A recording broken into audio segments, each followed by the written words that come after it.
नमो विष्णुपदाय कृष्णपृष्ठाय भूतले श्रीमते भक्तिवेदांत स्वामिन्निति नामिने। नमस्ते सारस्वती देवे गौरवाणी प्रचारिणे निर्विशेष शून्यवादी पाश्चात्य देशतारिणे। नमो महावदान्याय कृष्ण प्रेम प्रदायते कृष्णाय कृष्ण चैतन्य नाम्ने गौरत्पिसे नमो नमः। हे कृष्ण करुणा सिंधु दीनबंधु जगतपते गोपेश गोपिका कंत श्री राधा कंत नमोस्तुते। तप्त कांचन गौरांगी श्री राधे वृंदावनेश्वरी वृषभानुसुते देवी प्रणमामि हरिप्रिये। वाञ्छाकल्पतरुर्भ्यश्च कृपा सिन्धुभ्य एव च पतितानां पावनेभ्यो वैष्णवेभ्यो नमो नमः। जय श्री कृष्ण चैतन्य प्रभो नित्यानंद श्री अद्वैत गदाधर श्रीवासादि श्री गौर भक्त वृंद। हरे कृष्णा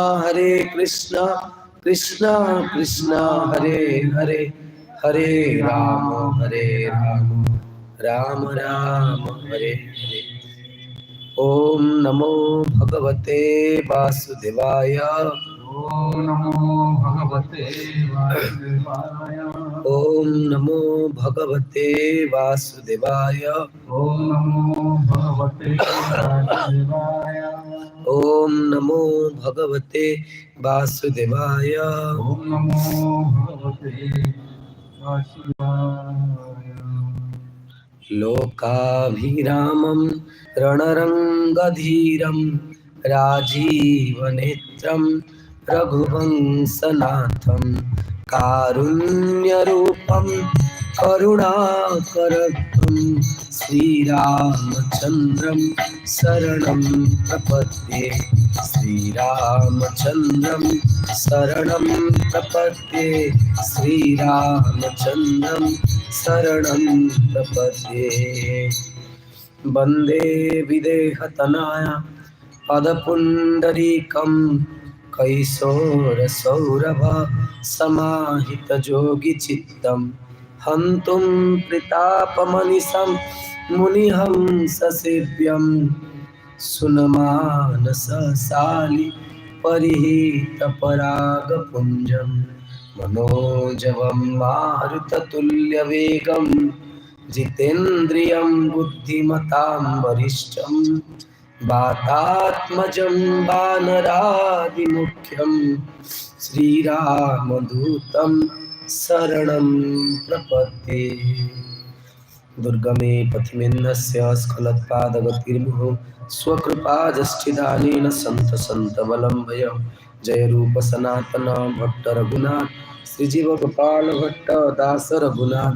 ऐछाय गोसाईर करे चरण बंदन जहाँ हईते विघ्न नाश अभीष्ट पुराण।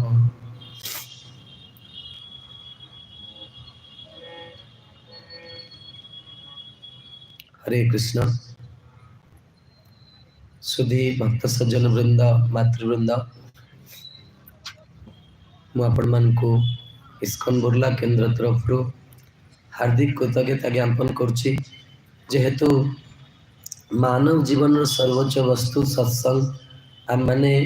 ଶ୍ରୀମଦ୍ ବାଲ୍ମୀକି ରାମାୟଣ ମାଧ୍ୟମରେ ପ୍ରାପ୍ତ କରିବା ପାଇଁ ଯାଉଛନ୍ତି। ତେବେ ଗତକାଲି ଆମମାନେ ଶ୍ରବଣ କରୁଥିଲେ କିଭଳି ନାରଦ ମୁନିଙ୍କ ଠାରୁ ଶ୍ରବଣ କଲା ପରେ ମହର୍ଷି ବାଲ୍ମୀକି ତମସା ନଦୀର ତଟରେ ବସିଛନ୍ତି, ଚିନ୍ତା କରୁଛନ୍ତି ଗୁରୁଦେବଙ୍କର ଶ୍ରୀମୁଖରୁ ଯାହା ଶ୍ରବଣ କରିଥିଲେ ଏବଂ ହଠାତ୍ ତାଙ୍କର ଶିଷ୍ୟ ଭରଦ୍ୱାଜ ତାଙ୍କ ନିକଟରେ ଅଛନ୍ତି। ମହର୍ଷି ବାଲ୍ମୀକି ନଦୀର ଶୋଭାକୁ ବର୍ଣ୍ଣନା କରୁଛନ୍ତି ଏବଂ ଏହି ସମୟରେ ଦୈବ ଇଚ୍ଛାରେ ଗୋଟିଏ ଦୃଶ୍ୟ ସଂଘଟିତ ହେଲା। ଦୁଇଟି କ୍ରଞ୍ଚ ପକ୍ଷୀ मिथुनीभूत हो परस्पर परस्पर सहित आलाप करुचंती हठात एक क्रूर व्याध कौन कला ना मादा नर पक्षीटी को कौन कला ना से बाण मारला एवं ये दृश्य देखिकी से जो मादा पक्षी थिला स्त्री पक्षी से कौन कल ना विलाप करिया को लगिला तार दुख को देखिकी बा दृश्य को देखिकी जे यहाँ घोर अन्याय होउछि महर्षि वाल्मीकिंकर मुखरु एक स्वतःकृत भाव एक रचना सृष्टि है एक श्लोक छंदबद्ध भाव एक श्लोक सृष्टि है आई ब्रह्मांडर यहाँ हूँ प्रथम काव्य महर्षि वाल्मीकिंकर मुखरे श्री ब्रह्माजींकर कृपारू एटा कौन है ना सृजन है प्रथम काव्य प्रथम श्लोक ये ब्रह्मांड रे सेटा कौन ना मा निषाद प्रतिष्ठा त्वं गमः शाश्वती समाः यत् क्रौंच मिथुनाद एकम बधे काम मोहितम और एटा होचे संपूर्ण रामचरित्र ये होचे आधार तेणु आज आम शुणा जिते माँ निषाद प्रतिष्ठा त्वं गमः शाश्वती समा हे निषाद तते केबे हेले जीवन में शांति प्राप्त न हो कहीं ना बिना अपराध रे तू कौन करचो ये पक्षी को मारिचु जो माने कि काम रे मोहित थिले जो माने काम तृष्णा रे तृप्त होई नथिले तेणु किभली महर्षि वाल्मीकिंकर मुखरे एई भली श्लोक बाहरिला से निजे भी जानी पारलेनी किंतु मुख्य विषय होची जे श्लोकटी को सुनिला परे महर्षि वाल्मीकि निकट रे तांकर जेते शिष्य बसतिले समस्त हृदय आनंद बढ़िबा को लागिला एवं महर्षि वाल्मीकि हृदय मध्य संतोष आसीगला तेणु अति आश्चर्य होउछन्ति गतकाली मैं आपन को निवेदन करथिली जे साधुर आशीर्वाद और साधुर अभिशाप दुईटाक जिनस सामान दुईटाक जिनस कल्याण हुए गोस्वामी जी देखते साधु प्रभु मुहूर्ति कृपामयी है वैष्णव प्रकृत जी साधु से सब समस्त मंगल करे जमती आपण मैंने देखिए श्रीमद भागवत में वर्णना कराई जितेबले नलकुबेर मणिग्रीव उल्लग्न हो गंगार स्नान करते नारी मान सहित मदिरा पान कर गंगा जी त्रिभुवन को पवित्र करे गंगा आज मैंने शुणा गंगा कौन करती किंतु सेही जहाँ कहते दिव्य सलिल से दिव्य सलिल भितर स्नान करी माने उल्लग्न होकर स्नान कर मदिरा पान कर नारी माने भी उल्लग्न होकर तेणु यही अवस्था नारद मुनि दृष्टि पड़ा नारद मुनि चाहिए पथ बदल के जाई पारता किंतु श्रीमद् भागवतम रे श्री सुखदेव गोस्वामी वर्णना करछन्ति स करुणया अनुकंपया कुबेर अनुचर कुबेरंकर दुई पुत्र को कृपा करिया पई नारद मुनि कौन कले ना से रास्ता रे ही आसे से लगी आगुरु आपण मन देखिए आगुरु मठ मंदिर सब बहुत निर्जन स्थान रे होतला किंतु श्रील प्रभुपाद एभली जने वैष्णव जे कौन कले ना सब बड़ बड़ टाउन मानक कौन कले ना मंदिर कले कहीं टाउन रे लोक मैंने बहुत दुखित जीवन कौन पे मनुष्य जीवन मिली तार प्रकृत उद्देश्य को से जानी पारते तेणु मंदिर हूँ जमी आम देखुचे बड़ बड़ हॉस्पिटल अच्छे कारण हॉस्पिटल जड़े दूसरी जे आम व्याधिग्रस्त अच्छे बहुत रोगी अच्छा सेमती शरीर आरोग्य पाई शरीर निश्चित भाव में अच्छी माने किसी जहाँ रोग रही असुविधा यार हम ठीक से ही भाव में जगत रे जन्म होइछे माने आम निश्चित भाव में कौन मान दुख पाइब आमर मानसिक अशांति रही तेणु मन को ठीक करने मंदिर व्यवस्था करा मन ठीक कर हॉस्पिटल हूँ मंदिर आ जड़े जब मंदिर न जाऊँ मन निश्चित भाव में कौन हम से निश्चित भाव तार मन अस्थिर हम ତାର ମନ ଚଞ୍ଚଳ ହବ, ତେଣୁ ତା ମନ ଖରାପ ହବ। ତେଣୁ ମୋର କହିବାର କଥା ହେଉଛି ସାଧୁମାନେ ଜୀବ ପ୍ରତି ବଡ଼ ଦୟାମୟ। ତେଣୁ ନାରଦ ମୁନି ଯେତେବେଳେ ଯାଉଛନ୍ତି, ନାରଦ ମୁନିଙ୍କୁ ଦେଖିକି ଯୋଉ ଅପ୍ସରା ମାନେ ଗଙ୍ଗାରେ ଉଲ୍ଲଗ୍ନ ହେଇକି ସ୍ନାନ କରୁଥିଲେ, ସେମାନେ ତৎକ୍ଷଣାତ୍ ତଟ ଉପରକୁ ଆସିକି ସେମାନେ ବସ୍ତ୍ର ପରିଧାନ କଲେ ଏବଂ ନାରଦ ମୁନିଙ୍କ ଚରଣରେ ପ୍ରଣାମ ନିବେଦନ କଲେ। କିନ୍ତୁ এই ନଳକୁବେର ମଣିଗ୍ରୀବ ଭଳି ମଦାନ୍ଧ ଥିଲେ। ଏକରେ କୁବେରଙ୍କର ପୁତ୍ର, ଧନର ପ୍ରଭାବ ଏବଂ ଶିଷ୍ୟ କାହାର ଥିଲେ ଜାଣନ୍ତି? ଶିବଜୀଙ୍କର ଶିଷ୍ୟ ଥିଲେ। ଦେଖନ୍ତୁ ସ୍ଥିତିଟା କେତେ ଉଚ୍ଚା। ଶିବଜୀଙ୍କର ଶିଷ୍ୟ, ପୁତ୍ର ହଉଛନ୍ତି କୁବେରଙ୍କର ପୁତ୍ର, କାର୍ଯ୍ୟ କରୁଛନ୍ତି କଣ ନା ଉଲ୍ଲଗ୍ନ ହେଇକି ମଦିରା ପାନ କରିକି ଗଙ୍ଗା ଭଳି ପବିତ୍ର ନଦୀରେ ସ୍ନାନ କରୁଛନ୍ତି। ତେଣୁ ନାରଦ ମୁନି ଚିନ୍ତା କଲେ ୟାଙ୍କ ମତେ ଦୟା କରିବାକୁ ପଡିବ, କିନ୍ତୁ ମୁଁ ଦୟା ନ କରିବି ଆଉ କେହି ୟାଙ୍କୁ ଦୟା କରିପାରିବେନି। ଦୟା କରିବାକୁ ଯାଇକି ନାରଦ ମୁନି ତାଙ୍କୁ ଅଭିଶାପ ଦେଲେ, କହିଲେ ଯେ ତୁମେ ଉଲ୍ଲଗ୍ନ ହଉଛ ନା, ତୁମେ ବୃକ୍ଷ ହେଇକି ଜନ୍ମ ହବ। ବୃକ୍ଷ ହେଇକି ଜନ୍ମ ହେଲେ କଣ ହବ ନା ତୁମର ପାପର ପ୍ରାୟଶ୍ଚିତ ହେଇଯିବ। କେତେ ଖରା, କେତେ ବର୍ଷା, ଦେଖୁଛନ୍ତି ଶୀତ, ସବୁ ସହିବାକୁ ପଡିବ। କିନ୍ତୁ ସେମାନେ ଯେତେବେଳେ ଦଣ୍ଡ ପାଆନ୍ତି, ଦଣ୍ଡ ପାଇଲା ପରେ ତାଙ୍କର ପ୍ରକୃତ ଚେତନା ଫେରିଯାଏ। ସେଥିଲାଗି ବାସ୍ତବରେ ସାଧାରଣ ଲୋକମାନେ ଯେତେବେଳେ ଜୀବନରେ ବିପଦ ଆସେ ସେମାନେ ଭାଙ୍ଗି ପଡନ୍ତି, କାହିଁକି ନା ସେମାନେ ପ୍ରକୃତ ରହସ୍ୟଟାକୁ ଜାଣନ୍ତିନି। କିନ୍ତୁ ଆଧ୍ୟାତ୍ମିକ ଜୀବନରେ ଯେତେବେଳେ ବିପଦ ଆସେ ସେତେବେଳେ ଭକ୍ତ କଣ ହୁଏ, ବହୁତ ସଜାଗ ହେଇଯାଏ। ଭଗବାନଙ୍କର ଗୋଟେ ବିଶେଷ କୃପା। ହଁ, ତେଣୁ ମୁଁ ଗୋଟେ ଛୋଟିଆ ଉଦାହରଣ ଦଉଛି, ବୁଝିବାକୁ ଟିକେ କଷ୍ଟ ହବ ଯେ ବିପଦଟା କେମିତି କୃପା। ନହେଲେ ଭାବନ୍ତୁ ମହାରାଣୀ କୁନ୍ତି କଣ ଭଗବାନଙ୍କୁ ଯୋଉ ମାଗିଛନ୍ତି, ମହାରାଣୀ କୁନ୍ତି ଏତେ ଯାକନ୍ତି, ସେ ସେଇ ସମୟରେ ଭାରତବର୍ଷର ସବୁଠୁ ସୁନ୍ଦରୀ ନାରୀ ଥିଲେ ମହାରାଣୀ କୁନ୍ତି। ଆଉ ସିଏ ଭଗବାନଙ୍କୁ ମାଗୁଛନ୍ତି ବିପଦଃ ସନ୍ତୁ ତା ଶାଶ୍ୱତ ତତ୍ର ତତ୍ର ଜଗଦ୍ଗୁରୁ। ଭାଗବତରେ ଏତେ ସୁନ୍ଦର ସ୍ତୁତି ମହାରାଣୀ କୁନ୍ତୀଙ୍କର ଭଗବାନଙ୍କ ଚରଣ। ସେଥିଲାଗି କୃଷ୍ଣ ସବୁବେଳେ ଅର୍ଜୁନଙ୍କୁ କୌନ୍ତେୟ ବୋଲି କୁହନ୍ତି। ଅର୍ଜୁନ ତୁମେ ଚିନ୍ତା କର, ତୁମେ କାହାର ପୁତ୍ର, କେତେ ବଡ ତ୍ୟାଗ କରିଛନ୍ତି ତୁମର ମା। ସେଥିଲାଗି ଆଜି ହିନ୍ଦୁ ନବବର୍ଷର ପ୍ରାରମ୍ଭ, ଆଜିଠୁ ମଧ୍ୟ ନବରାତ୍ର ଆରମ୍ଭ ହୋଇ ବଡ଼ ପବିତ୍ର ସମୟରେ ଆମମାନେ ସୁଯୋଗ ମିଳିଛି ଆମମାନଙ୍କ ଜୀବନରେ ଆମମାନେ ଭଗବାନ ରାମଙ୍କର ଚରିତ୍ର ଶୁଣୁଛୁ। ତେଣୁ ଏ କଥାର ଉଦ୍ଦେଶ୍ୟ ନୁହେଁ ଯେ ଆମେ କଥା ଶୁଣିବା ଆଉ ଭୁଲିଯିବା। ଭଗବାନଙ୍କର କଥା ଯୋଉଠି ବି ସଂଗଠିତ ହୁଏ ସେତେବେଳେ କଣ ହୁଏ ଦେଖନ୍ତୁ, କଥା ଯେତେବେଳେ ବି ହେଇଛି ଥରେ ଥରେ ହେଇଛି। ସୁଖଦେବ ଗୋସ୍ୱାମୀ ଥରେ ଭାଗବତ କହିଲେ, ମହାରାଜ ପରୀକ୍ଷିତ ଶାଶ୍ୱତ ଭଗବାନ ଧାମକୁ ପ୍ରାପ୍ତ ହେଲେ। ଯୋଉଠି କଥା ଗୋକର୍ଣ୍ଣ କଥା କହିଲେ, ଧୁନ୍ଧୁକାରୀ ଏବଂ ଗ୍ରାମବାସୀ ମାନେ ସମସ୍ତଙ୍କୁ ଭଗବାନ ପାଖକୁ ପଠେଇଦେଲେ। କିନ୍ତୁ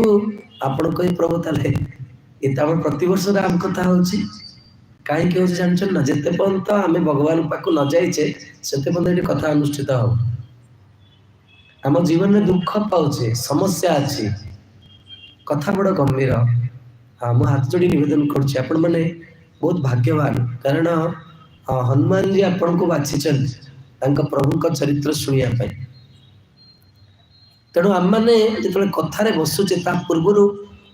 ଥରେ ଯଦି ହୃଦୟରେ ଏତିକି ପ୍ରାର୍ଥନା ଆସିବ, ପ୍ରଭୁ ମୁଁ ଜାଣିନି ମୋର କେମିତି କଲ୍ୟାଣ ହବ, ଏଇ କଥା ମାଧ୍ୟମରେ ମୋର ଜୀବନର ପ୍ରକୃତ କଲ୍ୟାଣ ହେଇଯାଉ, ଏଇ ଭାବ ନେଇକି ଏଇ ଦିବ୍ୟ ସଭାରେ ବସିବା ଦରକାର। ହଁ, ତେଣୁ ବହୁତ ଦେଖୁଛି ପ୍ରାୟ ଅନେକ ଶ୍ରୋତା ମାନେ ସେମିତି ବସୁଛନ୍ତି। ହଁ, ତାହେଲେ ଆମ ଜୀବନରେ କଲ୍ୟାଣ ହବ। ନାରଦ ମୁନି ନଳକୁବେର ମଣିଗ୍ରୀବଙ୍କୁ ଅଭିଶାପ ଦେଲେ, କିନ୍ତୁ ସେମାନେ ଯେତେବେଳେ କ୍ଷମା ମାଗିଲେ, କାରଣ ସାଧୁ ମାନଙ୍କର ମୁଖରୁ ଯୋଉ ବାକ୍ୟ ବାହାରିଯାଏ ସେଟା ମାନେ ସେଟା କଣ କରାହବ, କଟା ତ ଯାଇପାରିବନି। ତେଣୁ ନାରଦ ମୁନି କହିଲେ ଠିକ ଅଛି ତୁମେ ବୃକ୍ଷ ହବ, କିନ୍ତୁ ଭଗବାନଙ୍କର କଣ ହବ, ଗୃହରେ ବୃକ୍ଷ ହବ। ଭଗବାନଙ୍କର ପ୍ରାଙ୍ଗଣରେ, ଭଗବାନଙ୍କର ଗୃହ ଆଳୟର ପ୍ରାଙ୍ଗଣରେ ତୁମେ ବୃକ୍ଷ ହବ। ତେଣୁ ଭକ୍ତିବିନୋଦ ଠାକୁର ଲେଖିଲେ, କୌଣସି ପଦ କୀଟ ଜନ୍ମ ହଉ ମାନେ ମୁଁ ଯଦି ପ୍ରଭୁ ମତେ ପଶୁ ପକ୍ଷୀ କୀଟ ଯେଉଁ ଜନ୍ମ ଦଉଛନ୍ତି ନା କାହିଁକି ଆପଣଙ୍କର ଭକ୍ତ ଘରେ ମୋର ଜନ୍ମ ହବ। ତାହେଲେ କଣ ହବ, ମୁଁ ମୋର ଶାଶ୍ୱତ ଯୋଉଟା ସ୍ଥିତିକୁ ମୁଁ ପୁନଃ ଫେରି ପାଇବାର ସୁଯୋଗ ପାଇବି। ବହୁତ ବଡ଼ ଇଏ କଥା। ଯେମିତି ମୁଁ ଆପଣମାନଙ୍କୁ ଏ ଚରିତ୍ରଟି କାହିଁକି କହିଲି, କାହାକୁ କଷ୍ଟ ଦେବା ପାଇଁ ନୁହେଁ। ଯେମିତି ପ୍ରକୃତରେ ପିତାମାତା ମାନେ ଯେତେବେଳେ ଛୋଟ ପିଲାକୁ କଣ କରନ୍ତି, ବଢ଼ାନ୍ତି, ସେତେବେଳେ ଛୋଟ ଅବସ୍ଥାରେ ତାଙ୍କ ଉପରେ ବହୁତ ଗଭୀର ଦୃଷ୍ଟି ଥାଏ। କିନ୍ତୁ ଯେତେବେଳେ ସେମାନେ ଧୀରେ ଧୀରେ ପରିପକ୍ୱ ଅବସ୍ଥା ହୁଅନ୍ତି, ତାଙ୍କୁ ସମାଜ ସହିତ ଚଳିବା ପାଇଁ ବାପା ମା ମାନେ କଣ କରନ୍ତି, ଛାଡ଼ି ଦିଅନ୍ତି ବାହାରକୁ। କିଛି ଭୁଲ ହବ, କିଛି ଶିକ୍ଷା ଲାଭ କରିବେ ଏବଂ ସେମାନେ ଦିନେ ସମାଜରେ ମାନେ ଚାଲିପାରିବେ। କିନ୍ତୁ ଆଜିର ସମାଜରେ ମହାଭାରତରେ ବର୍ଣ୍ଣନା ହେଇଛି, କଳି ଯୁଗରେ ଗୃହସ୍ଥ ମାନେ ନିଜର ପିଲାମାନଙ୍କୁ ଏତେ ଆସକ୍ତ ହେଇକି ଏତେ ତାଙ୍କ ଜୀବନକୁ ହିଁ ନଷ୍ଟ କରିଦେବେ। ମହାଭାରତରେ ବର୍ଣ୍ଣନା କରାଯାଇଛି। ଭୀମସେନ ଦେଖିବେ ଗୋଟେ ଗାଭୀ କଣ କରିବ ନା, ତାର ଛୁଆକୁ ଚାଟି ଚାଟି ଚାଟି ଚାଟି ତା ଦେହରୁ ରକ୍ତ ବାହାର କରି ତା ଚମଡ଼ା ଉଠେଇଦବ। ସେଥିରେ ବର୍ଣ୍ଣନା ଭଗବାନ କୃଷ୍ଣ କହି ଏ କଳିଯୁଗର ଗୃହସ୍ଥ ମାନଙ୍କର ଏଇଟା ସ୍ଥିତି ହବ। ଅତ୍ୟଧିକ ସ୍ନେହ କରିବା ନିଜର ସନ୍ତାନ ମାନଙ୍କୁ, ତାଙ୍କର ଭବିଷ୍ୟତକୁ ନଷ୍ଟ କରିଦବ। ତେଣୁ ଏଠି ଦେଖନ୍ତୁ, ନଳକୂପର ମଣିଗ୍ରୀବ ଏତେ ଉଚ୍ଚ ପରିବାରରେ ଜନ୍ମ ମିଳିଛି, ଏତେ ସୁନ୍ଦର ଗୁରୁ ପାଇଛନ୍ତି, ଶିବଜୀଙ୍କ ଭଳି ଗୁରୁ। କର୍ପୂର ଗୌରମ କରୁଣାବତାରମ ସଂସାର ସାରମ भुजगेन्द्रहारं सदा वसन्तं हृदयारविन्दे भवं भवानी सहितं नमामि। भवं भवानी सहितं नमामि। भवं भवानी सहितं नमामि। शिवजीଙ୍କୁ उपासना କରୁଛନ୍ତି, କିନ୍ତୁ ଦେଖନ୍ତୁ ଜୀବନର ସ୍ଥିତି କଣ, କାର୍ଯ୍ୟ କଣ କରୁଛନ୍ତି। ତେଣୁ ଏଇ ଆଧ୍ୟାତ୍ମ, ଏଇ ଯୋଉ ହରି କଥା କଣ କରେ ନା, ଆମକୁ ପ୍ରକୃତରେ ଶ୍ରୋତା, ଭଗବାନଙ୍କ କଥା ଯିଏ ନ ଶୁଣେ, ସେ ଯେତେ ବଡ଼ ଉଚ୍ଚ ସ୍ଥିତିରେ ଜନ୍ମ ହଉ, ଯେତେ ତାର ପାଠ ଯେତେ ବିଦ୍ୟା ଅର୍ଜନ କରିଥାଉ, ଯେତେ ଉଚ୍ଚ ପଦରେ ଜନ୍ମ ହେଇଥାଉ, ତା ମନକୁ ସେ ନିୟନ୍ତ୍ରଣ କରିପାରିବ ବିନା ସାଧୁଙ୍କ କୃପାରେ। ସେ ତାର ସବୁ ଯୋଗ୍ୟତା, ଆପଣ ମାନେ ଶୁଣୁଥିବେ ଭାରତବର୍ଷର ମହାନ ବ୍ୟକ୍ତିତ୍ୱ ମାନଙ୍କର ନିଜର ଅନୁଭବ। ଭାରତ ରତ୍ନ ପୁରସ୍କାର ପାଇଥିବା ଲତା ମଙ୍ଗେଶକରଠୁ ଆରମ୍ଭ କରିକି ମାଇକେଲ ଜ୍ୟାକ୍ସନ ପର୍ଯ୍ୟନ୍ତ, ସେମାନେ ତାଙ୍କ ଜୀବନରେ କଣ କହିଛନ୍ତି, ଏଇ ସମ୍ମାନ, ଏଇ ଧନ, ଏଇ ବୈଭବ, ଏଇ ଐଶ୍ୱର୍ଯ୍ୟ ଆପଣଙ୍କୁ ଜୀବନର, ମନୁଷ୍ୟ ଜୀବନର ପ୍ରକୃତ ଉଦ୍ଦେଶ୍ୟ ସାଧିତ କରିବାରେ କେବେ ବି ସାହାଯ୍ୟ କରିପାରିବନି। ସେଥିଲାଗି ଶାସ୍ତ୍ରରେ ବାରମ୍ବାର କୁହାଯାଇଛି, ସାଧୁସଙ୍ଗ ସାଧୁସଙ୍ଗ ସର୍ବଶାସ୍ତ୍ର କହେ, ଲବେ ମାତ୍ର ସାଧୁସଙ୍ଗ ସର୍ବସିଦ୍ଧି হয়। ଯଦି ନିଜ ଚେଷ୍ଟାରେ ମନକୁ କିଏ ଠିକ କରିପାରିଥାନ୍ତା, ତାହେଲେ ଭଗବାନ ଆଉ ତାଙ୍କର ଶୁଦ୍ଧ ଭକ୍ତ ମାନେ ଜଗତକୁ ଆସିନଥାନ୍ତେ। ତେଣୁ ମହର୍ଷି ବାଲ୍ମୀକି ଏଇଭଳି ଭାବରେ ଚିନ୍ତନ କରୁଛନ୍ତି। ବ୍ରହ୍ମାଜୀ ଆସିକି ପହଞ୍ଚନ୍ତି ଏବଂ ବ୍ରହ୍ମାଜୀଙ୍କୁ ମହର୍ଷି ବାଲ୍ମୀକି ପୂଜା କରିଛନ୍ତି ଏବଂ ତାପରେ ଉଭୟଙ୍କ ଭିତରେ ବାର୍ତ୍ତାଳାପ ହେଇଛି। ବାଲ୍ମୀକିଙ୍କୁ ବ୍ରହ୍ମାଜୀ ଆଶ୍ୱାସନା ଦଉଛନ୍ତି, ତେଣୁ ଯେ ମୋ ଇଚ୍ଛାରେ ତୁମ ମୁଖରୁ, ମୋ ଇଚ୍ଛାରେ ଏଇ ଲୀଳା ସଂଗଠିତ ହେଲା, ଆଉ ମୋର କୃପାରୁ, ମୋ ପ୍ରେରଣାରୁ ହିଁ ରାମଜୀଙ୍କର ଏଇ ଚରିତ୍ର ଲିଖନର କଣ ହେଲା, ପ୍ରଥମ ସୋପାନ ଆରମ୍ଭ ହେଇଗଲା। ଅତଃ ହେ ମହର୍ଷି, ହେ ବ୍ରାହ୍ମଣ, ତୁମେ କଣ କର ନା, ନାରଦ ମୁନି ତୁମକୁ ଯେଭଳି ରାମ ଚରିତ୍ରର ବର୍ଣ୍ଣନା ଦେଇଥିଲେ, ତୁମେ ବର୍ତ୍ତମାନ ଗୁରୁ ସେବାର କଣ କର, ପ୍ରାରମ୍ଭ କର। ସେଥିଲାଗି ଠାକୁର ମହାଶୟ ଲେଖିଛନ୍ତି, ବହୁ ଜନ୍ମ ଭାଗ୍ୟ ଫଳେ ଗୁରୁ ସେବା ବସ୍ତୁ ମିଳେ। ସାଧୁଗୁରୁ ମହାଜନ ମାନେ କଣ କରିଛନ୍ତି, ଆମକୁ ଏଇ ଆଦେଶ ଦେଇଛନ୍ତି ଯେ ତୁମେ ଯାଅ। ଆଉ ଏ ସଂସାରରେ ଲୋକମାନେ ବହୁତ ଦୁଃଖରେ ଅଛନ୍ତି, ଲୋକମାନେ ବର୍ତ୍ତମାନ ମନ୍ଦିର ଆଉ ଆସୁନାହାନ୍ତି। ସେଥିପାଇଁ ମନ୍ଦିର କଣ ହବ ନା, ଲୋକମାନଙ୍କ ପାଖକୁ ଯିବ। ବର୍ତ୍ତମାନ ସେ ଯୋଉ ସାଧୁ ମାନେ ବସିଛନ୍ତି ଏଠି, ଏମାନଙ୍କ ହୃଦୟରେ ରାମଜୀ ଆପଣଙ୍କ ପାଖକୁ ଆସିଛନ୍ତି, ଆପଣଙ୍କୁ ଦୟା କରିବା ପାଇଁ, ଆପଣଙ୍କୁ କୃପା କରିବା ପାଇଁ। ଆଉ ଏଇ ଯୋଉ 9 ଦିନର କଥା, ଏଇଟା ଗୋଟେ ଟ୍ରେଲର। ପ୍ରକୃତ ସୁଖ ପାଇବାକୁ ହେଲେ ଯଦି ପ୍ରତିଦିନ ସୁଖ ଆମେ ଇଚ୍ଛା କରିବା, ତାହେଲେ ଆମେ ମନ୍ଦିର ବା ଭକ୍ତମାନଙ୍କ ସହିତ ସେଥିଲାଗି ପ୍ରଭୁପାଦ ବ୍ୟବସ୍ଥା କଲେ ଯେ ମନ୍ଦିର କ'ଣ ହବ ନା ଲୋକମାନଙ୍କ ପାଖକୁ ଯିବ। ଯେତେ ପର୍ଯ୍ୟନ୍ତ ଆପଣ ଜଣେ ସାଧୁଙ୍କୁ ନ ଦେଖିବେ ନା, ଆପଣ ଜୀବନରେ ଆନନ୍ଦ କ'ଣ ଜାଣିପାରିବେନି। ଲୋକମାନଙ୍କୁ ଯଦି କୁହାଯାଏ ଯେ ଆଜ୍ଞା ଜୀବନରେ ବହୁତ ସୁଖ ଅଛି, ହଁ ଆଜ୍ଞା ଏଇ ତ ତେଲ ଲୁଣ ସଂସାର। କାରଣ ଦୁଃଖରେ ରହି ରହି ରହି ରହି ସେମାନେ ଭାବନ୍ତି ଯେ ସଂସାର ମାନେ ଏଇଟା, କିନ୍ତୁ ନାହିଁ ଆଜ୍ଞା, ଭଗବାନ ଏଇ ମର୍ତ୍ତ୍ୟରେ ବୈକୁଣ୍ଠ କରିକି ବି ଯାଇଛନ୍ତି। ଯଦି ଭାଗ୍ୟକ୍ରମେ କବିରାଜ ଗୋସ୍ୱାମୀ ଲେଖିଛନ୍ତି, କେହି ଯଦି ତାର ସମ୍ବାଦ ବି ପାଇଯାଏ, ଶୁଣିଯାଏ କେବଳ, ତାହେଲେ ତାର ମନ ଆନନ୍ଦିତ ହେଇଯିବ। ଆଉ ଯଦି କିଏ ପୁନଃ ତତ୍ ସେବୟା, ଯଦି ସେଠି ଯାଇ ସେ କିଛି ପ୍ରାପ୍ତ ହେଇଗଲା, ତାହେଲେ ତାର ସୁଖର କଥା ବ୍ରହ୍ମା ଶିବ ବି ତାଙ୍କର ସେଇ ଭାଗ୍ୟବାନ ଜୀବର ସୁଖକୁ ଦେଖିକି ଆଶା କରିବେ। ଏତେ ସୁଖ ଅଛି, କିନ୍ତୁ ଆମ ଜୀବନଟା କେବଳ ଦୁଃଖ ଦୁଃଖ ଦୁଃଖରେ ଚାଲିଛି। ତେଣୁ ମହର୍ଷି ବାଲ୍ମୀକି ବର୍ତ୍ତମାନ କ'ଣ କଲେ ନା ବ୍ରହ୍ମାଜୀଙ୍କର ଠାରୁ ଆଶୀର୍ବାଦ ପ୍ରାପ୍ତ ହେଲା ପରେ ସେ ବର୍ତ୍ତମାନ ଭଗବାନଙ୍କର ଚରିତ୍ର ଲେଖିବା ପାଇଁ ପ୍ରସ୍ତୁତ ହେଲେ। ଦେଖନ୍ତୁ ସେବାଟା କେମିତି ହୁଏ, ସେବା କରିବା ପୂର୍ବରୁ କ'ଣ କରାଯାଏ। ପ୍ରଥମେ ଗୁରୁଙ୍କର କୃପା ପାଇଲେ, ତାପରେ ବ୍ରହ୍ମାଜୀଙ୍କର କୃପା ପାଇଲେ। ବର୍ତ୍ତମାନ କୃପା ପାଇଲା ପରେ କ'ଣ କରୁଛନ୍ତି, ଶ୍ରୁତ୍ୱା ବସ୍ତୁ ସମଗ୍ରମ୍ ତଦರ್ಥଂ ସହିତಂ ହିତಂ ବ୍ୟକ୍ତଂ ମନସ୍ୱତେ ଭୂୟ ୟଦୃତଂ ତସ୍ୟ ଧୀମତଃ। ଧୀମତଃ ଅର୍ଥାତ୍ ନିଜର ଗୁରୁଦେବଙ୍କ ମୁଖରୁ ଧର୍ମ ଅର୍ଥ କାମ ଫଳରେ ଯୁକ୍ତ ଅର୍ଥାତ୍ ମୁଖ୍ୟଦାୟକ ତଥା ପ୍ରକଟ ଏବଂ ଗୁପ୍ତ ସମ୍ପୂର୍ଣ୍ଣ ରାମଚରିତ୍ର କ'ଣ କଲେ, ମହର୍ଷି ବାଲ୍ମୀକି ଆତ୍ମସାତ କରିବା ପାଇଁ ସେ ପ୍ରୟାସ କଲେ। ଗୁରୁଦେବ ମୋତେ କ'ଣ କହିଛନ୍ତି, ଯେମିତି ଆପଣମାନେ ଏଠି ଅନେକ ଶ୍ରୋତା ବସିଛନ୍ତି, କିନ୍ତୁ କେତେ ଜଣଙ୍କ ଭିତରେ କ'ଣ ହୁଏ, ଏଇ କଥାଟା ବାସ୍ତବିକ ତାର ପୂର୍ଣ୍ଣ ପ୍ରଭାବ ପକାଏ। ଆମର ଶ୍ରୀଲ ଗୌରଗୋବିନ୍ଦ ସ୍ୱାମୀ ଗୁରୁଦେବ ଗୋଟେ ବହୁତ ସୁନ୍ଦର କଥା କୁହନ୍ତି, ଏଇ ଉତ୍କଳର କଥା। ସେ କୁହନ୍ତି ଯେ ଥରେ ଗୋଟେ ଗାଁରେ ହରିକଥା ହେଉଥିଲା ଏବଂ ଜଣେ ଶାଶୁ ଆଉ ବୋହୂ ଏ ଉଭୟ ଯାଉଥିଲେ କଥା ଶୁଣିବା ପାଇଁ। ଏବଂ ସେମାନେ ଯେତେବେଳେ ଯାଆନ୍ତି, ସେ ସାଧୁସଙ୍ଗକୁ ଯିବା ରାସ୍ତାରେ ଗୋଟେ ଜୁଆରିଆ ନଦୀ ପଡ଼େ। ଜୁଆରିଆ ନଦୀ ମାନେ ବୁଝିପାରୁଛନ୍ତି ନା, ସେଥିରେ ବେଳେବେଳେ କମ୍ ପାଣି ଥିବ, ବେଳେବେଳେ ବହୁତ ପାଣି ହେଇଯାଏ। ତେଣୁ ଏମାନେ ଯେତେବେଳେ ଆସିଛନ୍ତି କଥା ଶୁଣିବାକୁ, ସାଧୁ ସେଦିନ କଥାରେ କହିଲେ, ହରି ହରି ହରି କରିବେ ଭବ ପାରି। ତେଣୁ ଏଇ କଥାଟି ସେଇ ଶ୍ରୋତାମାନଙ୍କ ମଧ୍ୟରେ ସେ ଯେଉଁ ବୋହୂ ବସିଥିଲା, ତାର ହୃଦୟକୁ ଛୁଇଁଗଲା। ଆରେ ଏତେ ସରଳ ଏଇ ସଂସାରକୁ ପାର ହେଇଯିବା ପାଇଁ ଏ ଦୁଇଟି ଶବ୍ଦ ହରି। ତେଣୁ ସିଏ କ'ଣ କଲା, ସେଇ ମୁହୂର୍ତ୍ତରୁ ସେଇ କଥାରେ ବସିଥିବା ସମୟରୁ ହିଁ ହରି ହରି ହରି ହରି ହରି ଉଚ୍ଚାରଣ କଲେ। ତେଣୁ ଫେରିକି କଥା ସରିଲା, 2 ଜଣ ଗଲେ, ଶାଶୁ ଏବଂ ବୋହୂ।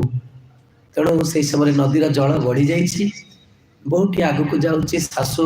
ମା ଡାକିଲେ, ବୋହୂ ଆଉ ମୋର ପାଣି ବହୁତ ଆସିଲାଣି, ଆସ ଆମେ ମିଶିକି ଯିବା, ତୁ ଆଗକୁ କାହିଁ ପଳଉଛୁ। ବୋହୂଟି ବିନମ୍ର ହେଇକି ନିବେଦନ କଲା, ମା ଆପଣ କ'ଣ ଶୁଣିଲେନି କି ସାଧୁ ବାବା ଆଜି କ'ଣ କହିଲେ, ହରି ନାମ ଭବ ପାରି କରିଦେବ, ଏ ସାମାନ୍ୟ ନଦୀଟା କ'ଣ। ସାମାନ୍ୟ କ୍ରୋଧ ଆସିଲା,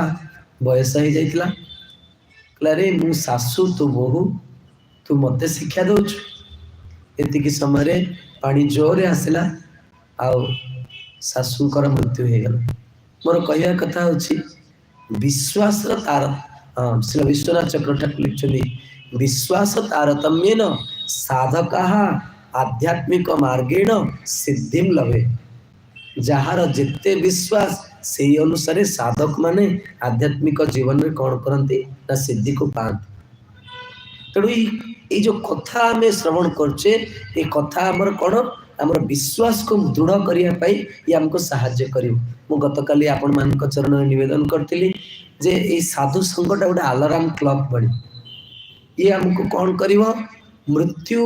समय आमको मन पकईद बेले बेले कई कई कहते मत कथा शुणा भल लगे ठीक अच्छे आपंकर उच्चांश कहार कथा तो भल लगुव आप जार कथा भल लगुच शुणु किंतु प्रकृत में ये कथाटा बुद्धिमतार कथा नुह जमती अमृत बंटा जड़े बुद्धिमान व्यक्तिर कर्तव्य कौन से जाकि अमृत खाई नवा दरकार किए बांटुची को पात्र अच्छी से गुड़ा विचार कले कौन हम ना असुरंग भाया बसती पूरा खाली हाथ है ये राहु केतु जाकि कौन कले से कहले ना ना ये जमी बांटिले मोहिनी आम पाखे गोटे बुंदा पड़न से सीधा गले देवता मान भर बस पड़े तेणु हरि कथा जो माने आटलिस्ट गोटे सेकेंड बसी जा दरकार काले आज ये कथा मुझे किसी वार्ता प्राप्त हेबी जहाँ मोर जीवन को कौन कर ना परिवर्तन करद तेणु श्रोतावृंद मोर कहबार उद्देश्य थिला कथा जन जनकर हृदय को कौन करे ना परिवर्तन कर दिए। तेणु महर्षि वाल्मीकि आज एकांत बसी गुरुमुखर जो वार्ता को श्रवण करते आत्मसात करने को से प्रयास कले केमती कले ना से मन पकड़ा चेष्टा कले जे मु गुरु मुखर कौन शुणी ये कहते उपश्रियधिकम सम्यक मुनि स्थित्वा कृतांजलि प्राचीनाग्रेषु द्रव्येषु धर्मेण अन्वेषयत् गतिम। तेणु से कौन कले कुश आसन रे बसी पड़े विधिवत आचमन कले एवं जोग धर्म समाधि द्वारा से कौन कले अनुसंधान कले अर्थात मन को स्थिर करिकी भगवान जहाँ लीला शुणी ताहा मने पकेया लगिले एवं यही समय कौन है ना गुरुंकर कृपारु महर्षि नारद मुनिंकर कृपारु महर्षि वाल्मीकि हृदय संपूर्ण राम चरित्र कौन है उद्भासित होगा लगे यही ये जो आम दिन सारा परिश्रम करुचे जीवन सारा सारा जीवन प्रतिदिन जो साधना आम करुचे ताहा दिने आमको यही स्थिति को लेकिन जीव श्री गुरु चरणे रति यही से उत्तम गति जे प्रसादे पूरे सर्व आशा जमती बहुत सुंदर प्रभुपाद गोटे उदाहरण देते से कहते गोटे गध जीवन सारा बोझा बोझ पशुजनी भितर गध जीवन बड़ दुखमय जीवन सारा बारी बोझा बोहे तार मालिक कौन कर कम खाइया को दब आ बेसी ता द्वारा काम उठे जीवन सारा बोझा बोई किंतु जदि कौ दिन सौभाग्य क्रमे से तार शरीर पर चंदन काठ माने आसी जाइए से गध भावुची ए काठर सुगंध एत सुंदर सुगंध पाइली जीवन रे अनेक किसी जिनस मो शरीर जाइए आज मो जीवन सार्थक है सेमती संसारटा गोटे बोझ जीवन सारा देखो गोटे छोट स्वाभाविक जब कहुए पाठ पढ़िया जीवन हाँ ये संसार आप देखिए जो मेट्रो सिटी मानक केमती लोक चाकरी रू फेरुवे आम चाकरी को जाऊे सोमवार है मैंने टेंशन हो कहीं आज पुणी आरंभ है स्वाभाविक जीवन धर्म नुह तेणु आम ये जो आध्यात्मिक जीवन रे गुरुंकर आदेश को मानिक जो साधन करुचे आज आमर स्थिति ठीक ना आज आम मन चंचल हो दिने एमती स्थिति आसो यही मनटा जो निर्मल होते भगवान लीला कौन हम स्फुरित हम आ लीला स्फुरित हबार कौन हम पूर्व कौन हम ना भगवान प्रथम स्वप्न दर्शन देवे बर्तमान से सब जिन संगठित कि जार मन यहाँ क्या हृदय हम जो मैंने कपटता आदि माने कपट आदि मुक्त से गोस्वामी जी यही श्लोक पर लिखिं निर्मल मन सो मोहि भावा मोहे कपट छल छिद्र न भावा संसारटा आप देखिए अनेक लोक ये से केवल छलना करते भितर पूरा खराब भावना थी ऊपर आपन को देखिए जमती आपणकर शिष्य से भगवान कौन कर जमा भल पाती भगवान कहते तुम पाखे खराब गुण था कि जाएस ना प्रभु मु बहुत कामी सूरदास प्रथम जो देखिए गुरु को से कथा कही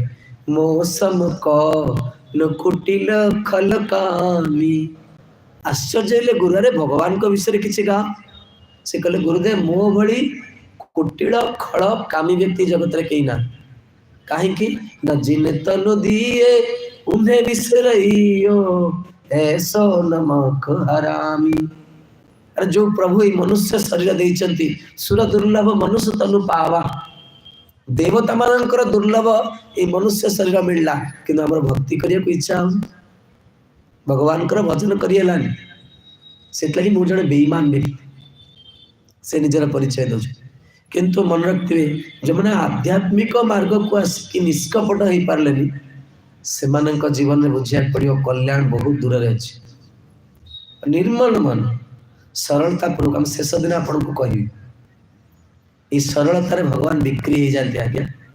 हाँ शिल प्रभुपाद बारंबार भक्त मान को कहती आम ये आसु भक्ति करने आम विद्वान हवा को आसनु हाँ तेणु महर्षि वाल्मीकि बसचंती एवं तांका हृदय भितर राम जी संपूर्ण लीला पूरा डायरेक्ट देखुं लीला गुड़ी बसीचंती एमती किंतु लीला गुड़ी कौन होची ना गोटे लाइव टेलीकास्ट भाया महर्षि वाल्मीकि अंतकरण भितर भगवान लीला गुड़ी कौन है धारावाहिक भाव में चलला आपण हृदय भी यहाँ हो पार जदि आपण गंभीर भाव में श्रवण करेंगे आम जीवन अनुभूति अच्छी महाराज श्री मुखर जो श्रवण कर लगे सत्य कृष्ण बलराम वर्तमान आखि आगे छिड़ा होती शुद्ध भक्त मानकर से शक्ति अच्छी तांकर पवित्र निर्मल पवित्र अंतकरण भितर से भगवान को आह्वान करती कौन करे उपस्थित समस्त श्रोता भक्त मान हृदय भी भगवान को से पहुँचे दिए किंतु पार्थक्य होची जदि पवित्र अंतकरण थी ताले से निधि को धरी रखी पारि यदि पवित्र अंतकरण नहीं ताले मायार प्रभाव रे से कौन हम पुनः माया प्रति आकृष्ट हम कि थरे जोटा पशिची ना से केबे हेला जीवन से आटलिस्ट आपण जहाँ को भल पाउछन तार इच्छा थाउ कि ना गोटे मिनिट पाई जदि सत्संग रे बस पड़ी ना ताले से भगवान को द्वारा स्वीकृत प्राप्त हो गला निश्चितता जीवन रे से प्रभु को पाइब आम समस्ते प्रभुंकर संतान वयम सर्वे वेदरे कहुच वयम सर्वे अमृतस्य पुत्रा आम भगवान संतान भूली जाइए दुख पाच जेकोसी उपाय भगवान अति सरल सहज सुलभ छलना कपटता कर आवश्यकता नहीं अति सरल भाव में जेकोसी उपाय भगवान सहित संबंध जोड़ी पार आ जो मुहूर्त संबंध जोड़ी गला आनंद कौन हम आरंभ हो सुख लगे शांति लगे तेणु कौन लीला उद्भासित है ना प्रथमे भगवान श्री सहित सीता देवी सहित लक्ष्मण सहित समस्त राणी मान सहित महाराज दशरथ सहित महर्षि वाल्मीकि को दर्शन दे से आसन उपर बस समस्त राजमहल दर्शन अयोध्यार दर्शन है एवं राम जी किभली सत्य प्रतिज्ञ एवं तांकर विविध लीला बाल्य लीला ठू आरंभ करी कैशोर लीला विवाह लीला तापर केमती वनगमन लीला प्रत्येक लीला को कौन है ना धारावाहिक भाव में महर्षि वाल्मीकि अंतकरण रे कौन है प्रभावित होगा लगिला कामार्थ गुण संयुक्तम धर्मार्थ गुण विस्तरम समुद्र भीम रत्नाढ्यम सर्वश्रुत मनोहरम एवं नारद जी वर्तमान जेभली वर्णना करते महर्षि वाल्मीकि समस्त मन को समस्त को जी प्रिय लगती से प्रभु राम यथार्थ रूप से जो लीला गुड़िक हृदय उद्भासित है ताकू से कौन कले वर्तमान से लीला को रचना करने से प्रचेषा आरंभ कले से भगवान लीला कथा कीर्तन करने पूर्व साधु गुरुंकर जदि जड़े करुणा पाइबे के खराब भावे निज चेष्टार जड़े श्लोक मन रखिपारे निज चेष्टार विषय को मन रखी जाई पारे तार बुद्धि बल किंतु जो गुरुंकर साधुंकर कृपा हुए सेटा से बुद्धिटा कौन हम ज्ञानटा कौन हम सेटा बेले कौन हम अनुभूति रे परिवर्तन हम हृदय प्रकाश हो जमी आपण मानक पूर्व निवेदन करी जे गुरुंक कृपारे कौन हुए व्यक्ति दृष्टि प्राप्त हुए नले मंत्र तो शास्त्र रे अच्छी ग्रंथ रे अच्छी जेकोसी मंत्र पढ़ी आप जप करें किसी जायस ना न्यूज चैनल भी मंत्र आजिकल बाजुचे कैसेट रे भी बाजुचे किंतु भगवान एटा विधान देइचंती मंत्र सब बेले कौन करिया पड़िबो ना जेकोसी मंत्र द्रष्टा ऋषिंकटरू प्राप्त करिया पड़िबो जीए से मंत्र को जीवन रे कौन करचंती आचरण करिकी से मंत्रर जे लक्ष्य जानतु मंत्र शब्दर अर्थ होची मननम त्रायते इति मंत्र मंत्र कौन करे ये भव समुद्र हमको पार करके नहीं पड़ेगा किंतु मंत्र कौन करियो प्रभावर तीनटी कौन करचंदी लक्षण रही प्रथमे होचे मंत्र को केमती ठीक भाव में उच्चारण करा जी उदात अनुदात स्वर नहीं मंत्र को केमती उच्चारण करा जी द्वितीय कौन मंत्रर देवता किए ये जो मंत्र आम जप करतार देवता किए आ मंत्रर अर्थ कौन किंतु आम जो हरे कृष्ण महामंत्र जप करचे ना ये मंत्र हूँ महामंत्र बाकी सब मंत्र नहीं महामंत्र आ महामंत्र फल कौन महामंत्र महिमा कौन ना एटा किए बुझु बा न बुझु ठीक से तार मुखर उच्चारित हो बा न हो ये कौन करिवो प्रत्येक जीव को कौन करिवो ना तार चरम फल निकट में पहुंचे देवे भगवान कर श्री चैतन्य महाप्रभुंकर विशेष कृपा हरे कृष्ण कृष्ण कृष्ण हरे हरे हरे राम राम राम हरे हरे तेणु वर्तमान कौन है ना महर्षि वाल्मीकि वर्तमान से राम कर चरित्र वर्णना करिया लागिले एवं किभଳି वर्णना कले ना जेभଳି समुद्र रत्नर निधि से भली एई महाकाव्य अर्थात वाल्मीकि रामायण गुण अलंकार ध्वनि आदि रत्नर भंडार संपूर्ण श्रुतिर सारभूत अर्थ प्रतिपादन होइछि समस्तंकर कर्ण को प्रिय लागिवो एवं समस्तंक चित्त को आकृष्ट करिवो यह धर्म अर्थ काम मोक्ष से युक्त एवं यार विस्तार पूर्वक व्यक्ति कौन करिया दरकार श्रवण करिया दरकार एवं एथिरे कौन करा है ना भगवान राम कर विविध लीला को महर्षि वर्णना कले एवं जिते बड़े ग्रंथ समापन हो गला तापर कौन है ना ग्रंथ किए स्वाध्याय करिवो तार प्रथम विद्यार्थी को गुरु कौन करती खोजती जमती जड़े गुरु खोजे प्रकृत जड़े सद्गुरु जड़े सत्शिष्य को खोजती ये अनेक शिष्य लोक मैंने बहुत दीक्षा नि आम कहे आम गुरुदेव बड़ गुरु फाइटिंग कि गुरु आमको कौ दिन कहे प्रकृत शिष्य केबे आमे तांकर कृपा को से विभु वस्तु को आमे हम हृदय रखिपार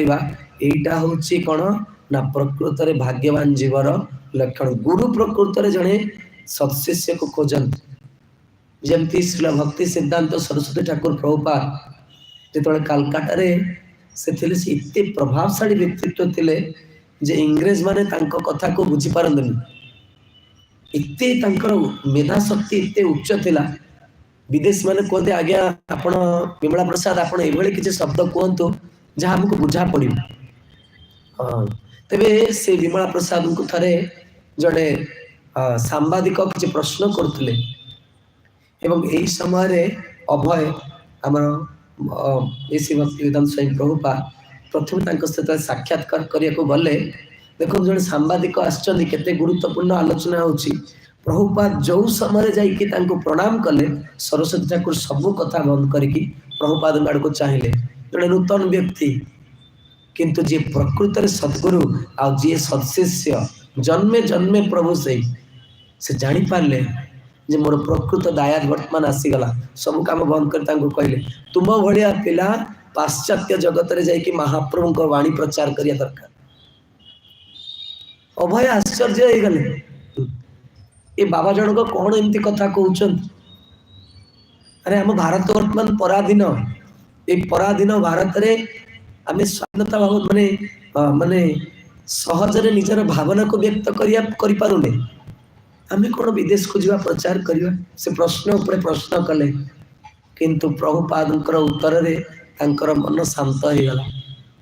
आ देखंतु केमती सारा विश्व रे एक कृष्ण चेतनार कौन है प्रचार है से लगे आध्यात्मिक जीवनटा भिन्न आगे। तेणु महर्षि वाल्मीकि रचना कर सारा पर कौन कले ना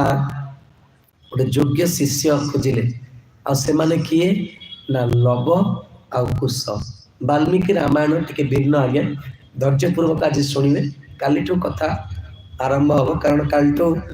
भगवान प्राकट्य उत्सव लीला आरंभ हो बहुत मधुमय लीला किंतु आज कथा बड़ रहस्यमय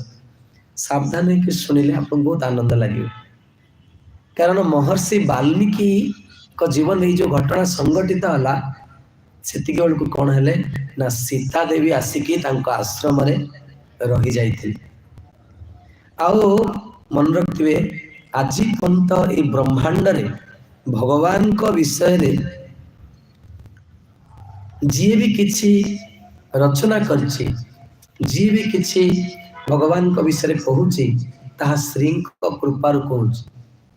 श्री बिना कृपारे भगवान को विषय रे कहीं कौन करिवे ना कहीं किसी भी रचना करि परिवे कारण श्री होचने गुरु श्री गुरु।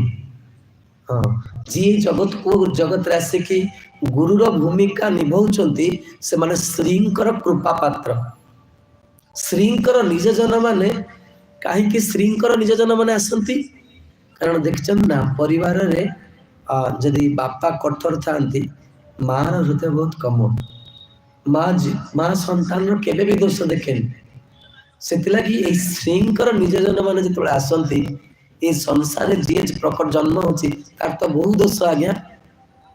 जदि दोष देखिबा तार तो से केबे भगवान का कृपार अधिकारी हो पारिबे। तेणु ये श्रीजींकर निज जन माने आसिकी जगत रे देखांती भगवान केते करुणामय। आते नहीं घनश्याम जो गुरु देवता के रूप में आते नहीं घनश्याम जो गुरु देवता के रूप में है कौन सिखाता हमको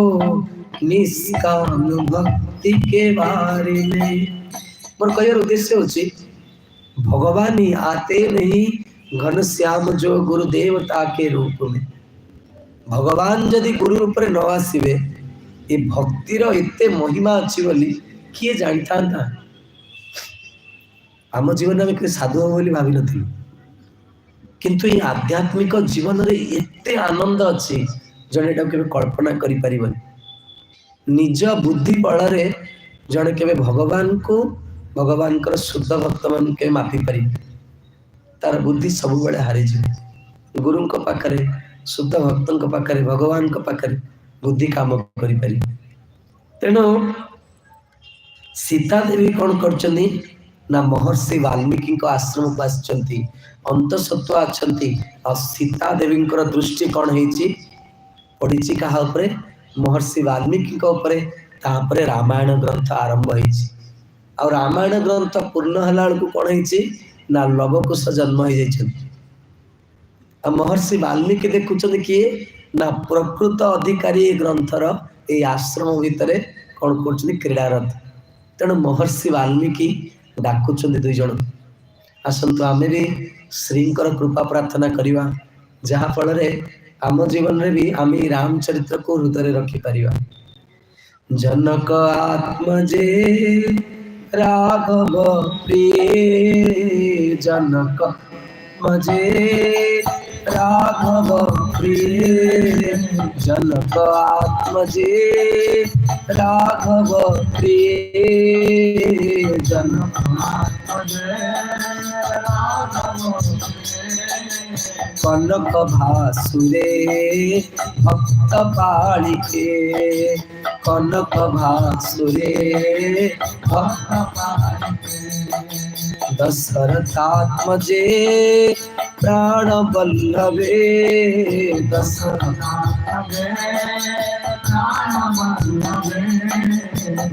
दशरथात्मजे प्राण वल्लभे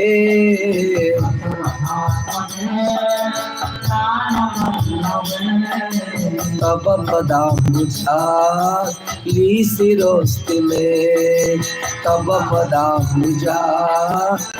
शिरोस्ति में सीताराम सीताराम सीताराम सीताराम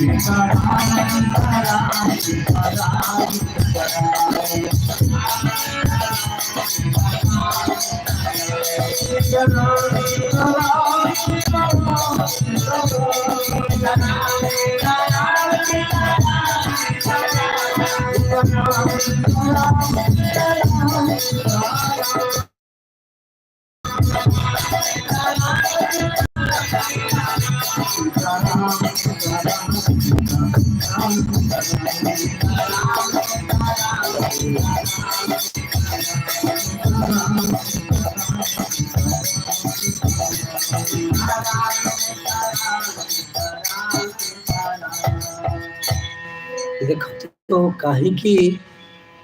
जीव को कहा जाए भगवत गीता रे भगवान मध्य कहचन जो माने संसार रे बहु बुद्धिमान देखो हमर वैदिक शास्त्र भी केमती माने वर्णना कराए कहीं राम सीता कहतनी कि नारायण लक्ष्मी कहतनी सब सीताराम कहा जाए सब लक्ष्मी नारायण कहा जाए सब राधे श्याम कहा जाए कहीं ना श्री कौन करती मुझे गोटे छोटिया उदाहरण दूची जे गोटे घरे कौन है कजल भरी रही आपण से घर को जीवे आ कहे आपण पादरे कजल लगे के संभव जिते सावधान है चलत पुणी संसार को जी आसब ता पाखे कौन हम ना संसार दोष कौन हम ना निश्चित भाव से दोष रे प्रभावित होमती बहुत सुंदर उपमा देते गोविंदराज स्वामी से कहते जिते जड़े जीवन में गंगा रे स्नान करे गंगा रे स्नान पवित्र नदी रे स्नान कला मात्रे कौन हुए ना तार जीवन रे नुआ चेतना आसी जाए स्नान करिया मात्रे जीवन प्राप्त हुए व्यक्ति ठीक से ही बड़ी भाव से कौन हुए ना जिते श्रींकर आश्रय को आसे श्री को से प्रार्थना करे सेते कौन हुए तार जीवन रे नुआ चेतना सृष्टि हुए जदि जमीटा खाली रहा अनाबना घास उठीज से लगी जमी रे कौन करिया दरकार बीज बपन करिया दरकार आ बीज बपन केतेबेले हुए ना जड़े श्रींकर आश्रय नहीं ता पूर्व से केबे जिनस को प्राप्त करि परिबो तेणु आ सीता माँ कौन ना संपूर्ण वैदिक ग्रंथ उद्घोषणा करती ए त्रिभुवन रे सीता देवी भाया करुणामयी कई ना जी रावण को उद्धार करने चिंता करते भगवान जिते जाइछन्ति जदि मैं आपन को प्रथम दिन निवेदन करती भगवान राम जी अवतार लक्ष्य कौन राम जी जो चित्रकूट को जाउछन्ति सेतेबेले राम जी प्रतिदिन गोटे कार्य कौन प्रत्येक दिन से ऋषि मानकर आश्रम को जाती एवं राम लक्ष्मण सीता कौन करती ना विभिन्न कथा चरित्र श्रवण करती प्रत्येक दिन तेणु थरे ऋषि आश्रम भितर गोटे पहाड़ भली दृश्य प्रतीयमान है तेणु राम जी ऋषि को प्रणाम करी पचारे महात्मा ये जो पहाड़ दृश्यमान होची ये पहाड़ नाम कौन तेणु से ऋषि कहले प्रभु मु आपन को कौन कहि असुर माने साधु मान को मारिकी साधु मान हाड़ ये पकई आ साधु मान हाड़े पर्वत कौन निर्माण तेणु राम जी प्रतिज्ञा कले जे मु कौन करी ना संपूर्ण निशाचर मान ये कौन करी जगत रू निपात करदे से भी देहराज नंदन छिड़ा राम दुरक्ति न भवे राम के दुई थर कथा कहते जहा बाणी रो बाला माने रामो मर्यादावान धर्म धर्म ही राम रूप भगवान स्वयं निजे तेणु मुखर वाणी कौन है ना त्रिभुवन में व्याप्त हो गला तत्क्षण आ विदय राजनंदन से छिड़ा कारण माँ जे तार जे भल पुओ ताको भी स्नेह करे जे खराब ताको भी स्नेह करे विदय राजनंदन कहले प्रभु आपण ये कौन करदे असुर आपणकर कौन क्षति करते कहीं मारे बोली कह कौन से मैंने आपणकर क्षति कर कहीं तो प्रतिज्ञा कले मारियो बोली राम जी चिंता कले ए विदेहराज नंदिनी जिते पंत मो पाखे थे गोटे असुर को मारिपारि तेणु भगवान कौन कले अग्निदेव पाखे श्री को देकी हाँ तापर छाया सीता को लेकिन आसिले ब्रह्मांड रे कई नहांती जे सीता देवी को कई देखि पारिबे से लगे आपण मन जी वृंदावन प्राय मंदिर रे श्रींकर विग्रह नहांती आप देखिए वृंदावन बांके बिहारी जातु राधा रमण सरकार जातु राधा वल्लभ जातु से सब देखिए गोटे कलश थी गोटे बहुत बड़ ओढ़ना लगी उपरे गोटे कौन थी ना सिंथी लगी श्रींकर आ श्री सब कौन करती ना मथा रे लुगा पकई आ से लुगा टेकीदेवे भगवान भी विचलित हो सौंदर्य को त्रिभुवन में कहीं देखिपारे रावण कौन कहे रावण जो दिन हनुमान जी जाइए लंका को बसी थे देखुए किए सीतादेवी कौन कार्य सीतादेवी कहे रावण जदि मु गोटे दुब पकईली आगे जदि तोर साहस अच्छी ए दुब को अतिक्रम करके देख ए दुब को स्पर्श कला मात्रे तो शरीर रे कौन तो शरीर छिनबिन नहीं जीव सती नारी एत शक्ति अच्छी मन रखिए ये जगत रे सब बेले जिनस गुड़िक संगठित हुए सती नारी पवित्र ब्राह्मण शुद्ध साधु ये जगतर एम आधार धर्म को एम धारण करती महाराश्री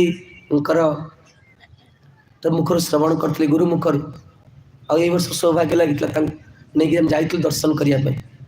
आमर वृंदावन में गोवर्धन नंदगाँव जी रास्त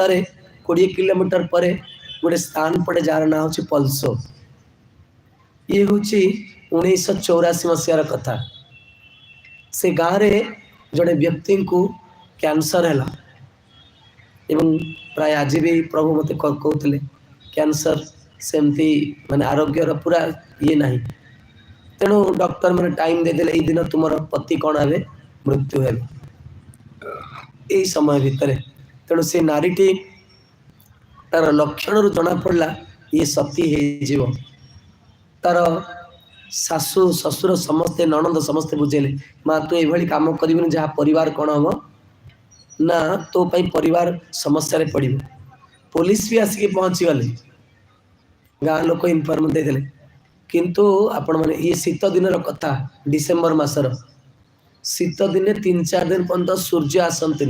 वृंदावन एत ठंडा पड़े से भली समय रे तार पति चलीगले ब्रजर माने संस्कृति भिन्न घर पाखे नहीं संस्कार करदे 3-4 दिन पर जो तार पति को संस्कार कराइला 4 दिन पर्यंत से नारी किसी खाइलानी भगवान को भल पाइबा कथा कौन कहबी ए जगत रे पति पत्नी भितर केते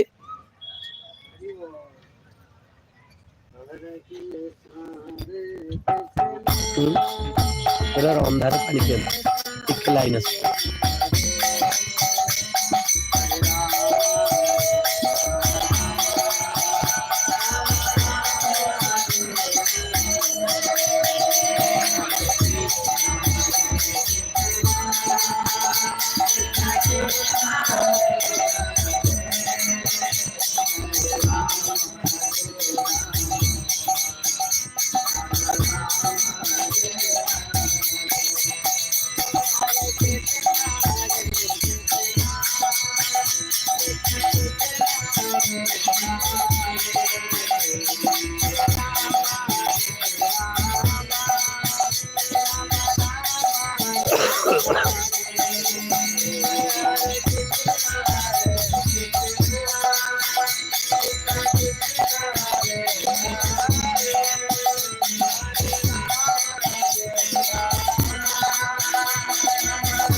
बहुत अच्छे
हरे कृष्ण।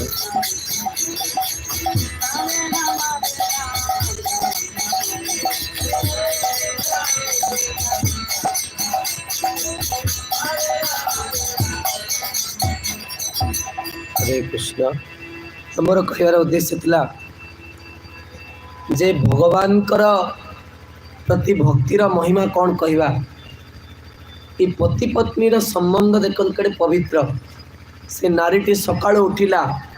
3 दिन परे जो जगार तार पतिर संस्कार करा जाइकी सेठी बसिला पूरा ग्रामवासी आगे ता देहरे निआं लगिगला। तेणु आज मध्य से नारी को पूजा करा जाए। केते वास्तव रे ए जगत रे प्रीति कौन आज समाज रे नैतिकतार किसी मूल्य नहीं। कौन कहया भल पाइबा विवाह 10-15 वर्ष परे मध्य व्यक्ति कौन कर तार मन अन्यत्र को पड़े जाउछि। सेतलागी श्रील प्रभुपाद भगवद गीतार शेष रे लिखिचंदी जणिए प्रभु जणिए मंत्र जणिए गुरु जीवन सब किछि देवा पई माने समर्थ। जीव मनटा कौन ना गोटे जा कहते सौरिणी भली आज ये काली सेठी गोरी बोलियो कारण अनेक जन्म से गोरा गोरी कर। तेणु श्री आश्रय ने कौन हुए ना श्री कौन करते भगवान शर्त लगे माम एकम शरणम ब्रज केवल मोर शरण रे आसे पड़ो किंतु जीवर मन कौन हम हठात कि भगवान आड़ को जीवनी। जीव गोटे तटस्था भली रही नदी तटरे अच्छी एपटे पानी एपटे स्थलभाग एपटे भगवान भक्त मैंने डाकुचंती सेपटे माया भी भल लगुच। जीव बुझीपारनी कौन कर किंतु श्री कौन करती ना श्री पोषण करती। कौन पोषण करती ना श्री एभली लोकंकर संग दियंती जहाँफल भक्तिटा कौन हुए पुष्ट हुए। तेणु संसार रे श्रींकर निज जन मैंने आसिकी कौन करती भगवान को विषय प्रचुर मात्रा रे कौन करती कथा कीर्तन करती जहाँ को शुणिकी संसार दुख पड़े जाए आ कौन हुए भगवती आनंद जीव को प्राप्त हुए। तेणु महर्षि वाल्मीकि वर्तमान कौन कर लव कुश को देखुं डाकिकी कौन कर जो माने धर्मज्ञ धर्मर ज्ञाता थिले यशस्वी थिले आ जो मानक स्वर बड़ सुंदर थिला मुनि आश्रम रे रहउतले तांकर धारणा शक्ति अद्भुत थिला। तेणु आ से माने वेद रे पारंगत हो जाई बहुत गभीर ज्ञान तांकर हो जाइतला। एक तो सीता देवी भगवान पुत्र श्रींकर पुत्र आउ महर्षि वाल्मीकि आश्रम रे अछन राजकुमार है कि भी आश्रम रे अछन। सेथिलागी वैदिक शास्त्र सबुबले यही प्रेरणा दिए व्यक्ति स्वेच्छाकृत भाव में उपभोग को कौन करिया दरकार त्याग करी वैराग्य आचरण करिया दरकार। तेणु आज कौन करछंती दुई कुमार को देखिकी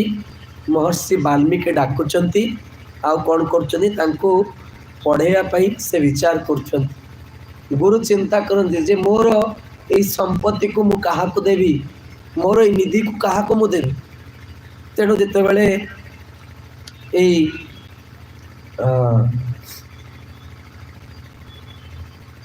लव आ कुसुम को देखिले तेणु एथिरे कौन अच्छी ना सतु मेधा विनौ दृष्ट्वा वेदेषु परिनिष्ठितौ वेद पब्रूहणं गाथाय तव ग्राह्यत प्रभु काव्यम रामायणम कृष्ण सीतायाः चरितं महत् पौलस्त्यधि इत्येवं चकार चरितव्रता। ए दिव्य ग्रंथ को से कौन कले ना लव और कुसुम को प्रदान कले आओ किभली प्रदान कले ना संपूर्ण महाकाव्य वाल्मीकि चरण में रही से पाठ कले मधुर स्वर रे अर्थात द्रुत मध्य विलंबित स्वर रे किभली जाको व्याकरणर भावना ज्ञान रखिकी से माने बीणा वादन करिकी विभिन्न ताଳରେ श्रृंगार करुण हास्य रुद्र भयानक वीर आदि रसरे अनुप्राणित ए रामायण ग्रंथ। तेणु ये दुई जन जो पढ़ी ये रामायण को तापरे गाइया को लगिले तेणु वास्तव में जो मैंने कथा कहती से भगवान बहुत कृपा थाए। हाँ, तेणु कथा को किभଳି उपस्थापन करा जीवो ता गुरुंक चरण में बसिकी शिखिबा दरकार। तेणु को कथा को केमती उपस्थापन करिवार भिन्न भिन्न शैली रही। आ जितेबाला पारंगत हो गले तापर से माने कौन कले गुरु कौन करिवे थरे देखी ने तापर तुमको आदेश दे दे जा वर्तमान तुम्हें कौन कर ये अमर गाथा को प्रचार कर। तेणु दिनकर घटना ये लवकुश थरे देखिले जे सेई अंचल रे किछि ऋषि माने कौन होइचंती ना आसिके एकत्र होइचंती एवं जेतेबेले ऋषि मान को देखिले ऋषि माने लवकुश को देखिले आ ऋषि माने कौन करचंती ना लवकुश को देखिकी तांकर मन आकर्षित हो जाउछि। कहउचंती ऋषि माने कौन अनुभव करचंती लवकुश को देखिकी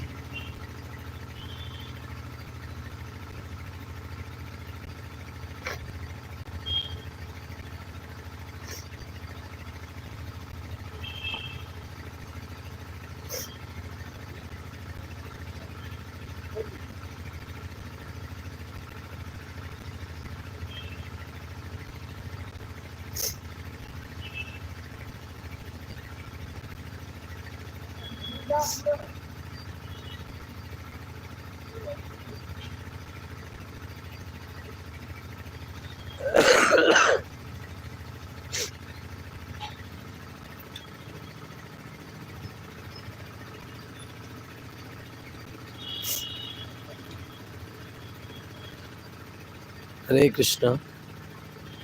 हरे कृष्ण हरे कृष्ण।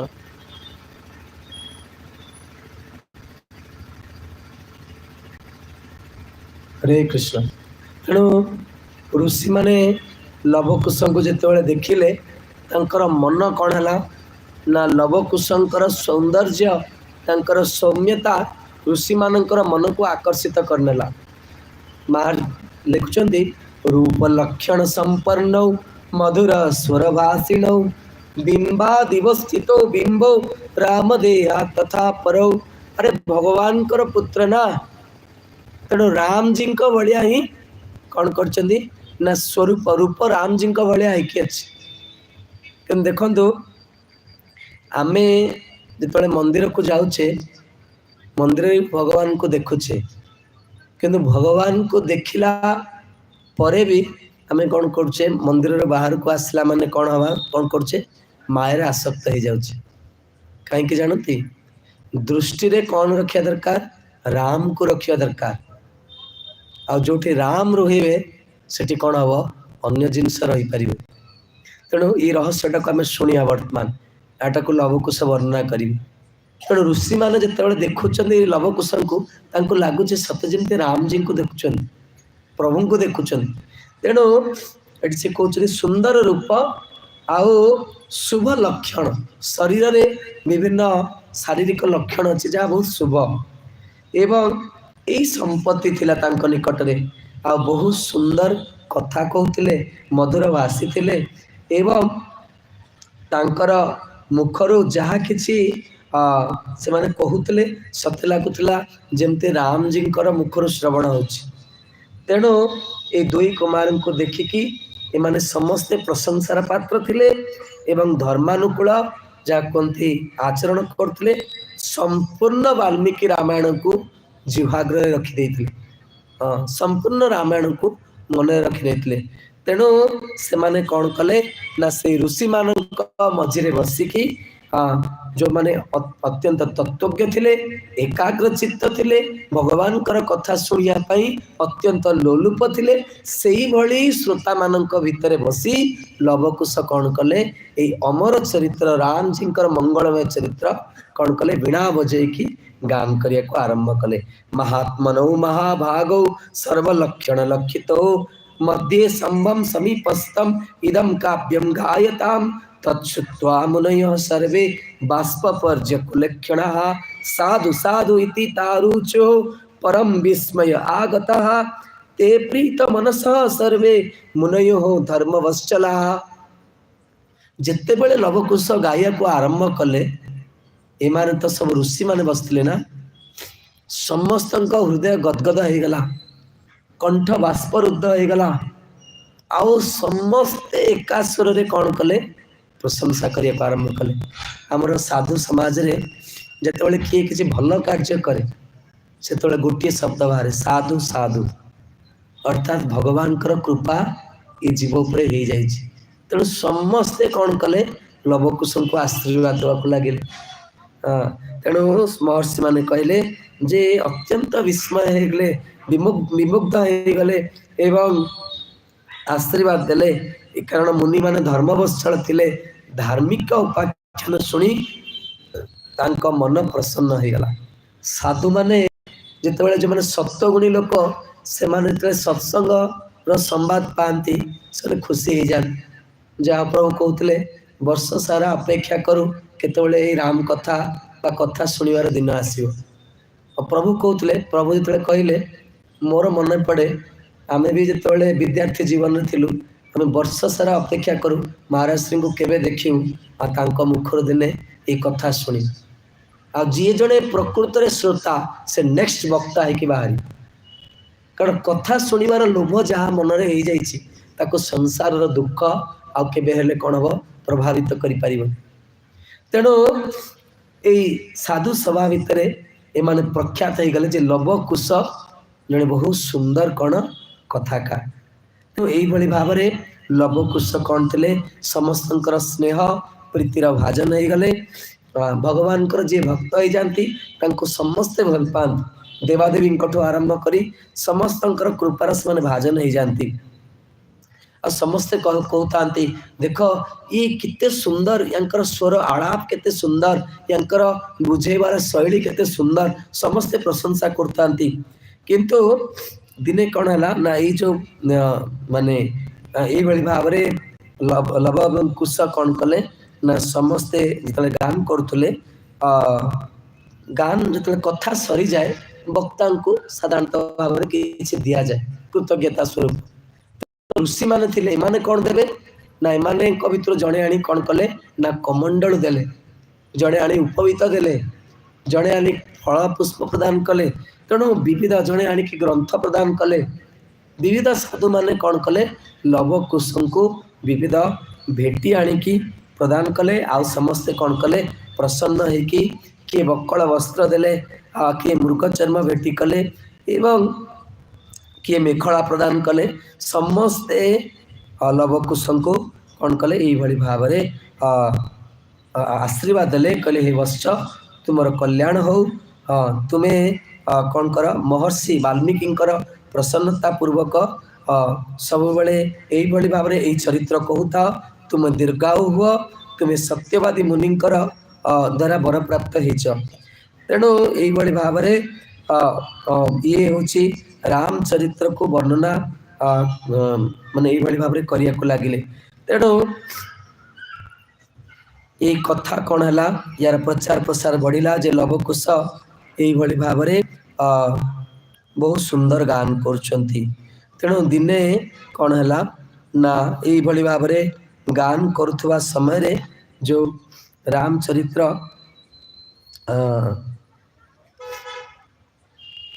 अति आनंददायक किंतु गोटे विपरीत लक्षण कौन है लवकुश पाखे देखा जाउथला जदिओ एमाने आश्रम रे रहउचंती वैराग्यमय जीवन जापन मुनि भली जीवन जापन करुचंती भगवान गाथा गाउचंती किंतु यांक निकट रे कौन ना क्षत्रियर शरीर भली एमाने देखा जाउचंती क्षत्रिय कुमार भली देखा आउचंती किंतु रहउचंती बेशटा कौन ना ब्राह्मण भली बेश हाँ कारण शरीरटा अलग अलग रही तेणु एठी दिनकर घटना जे भगवान राम जी का दरबार रे ये लवकुश आसिले कौन करने गान करने आते भगवान को आगे तांकर ही लीला गान आरंभ है तेणु से सभा भितर कौन कले ना ये लवकुश जिते रामायण गान कले से माने देवता भाया तेजस्वी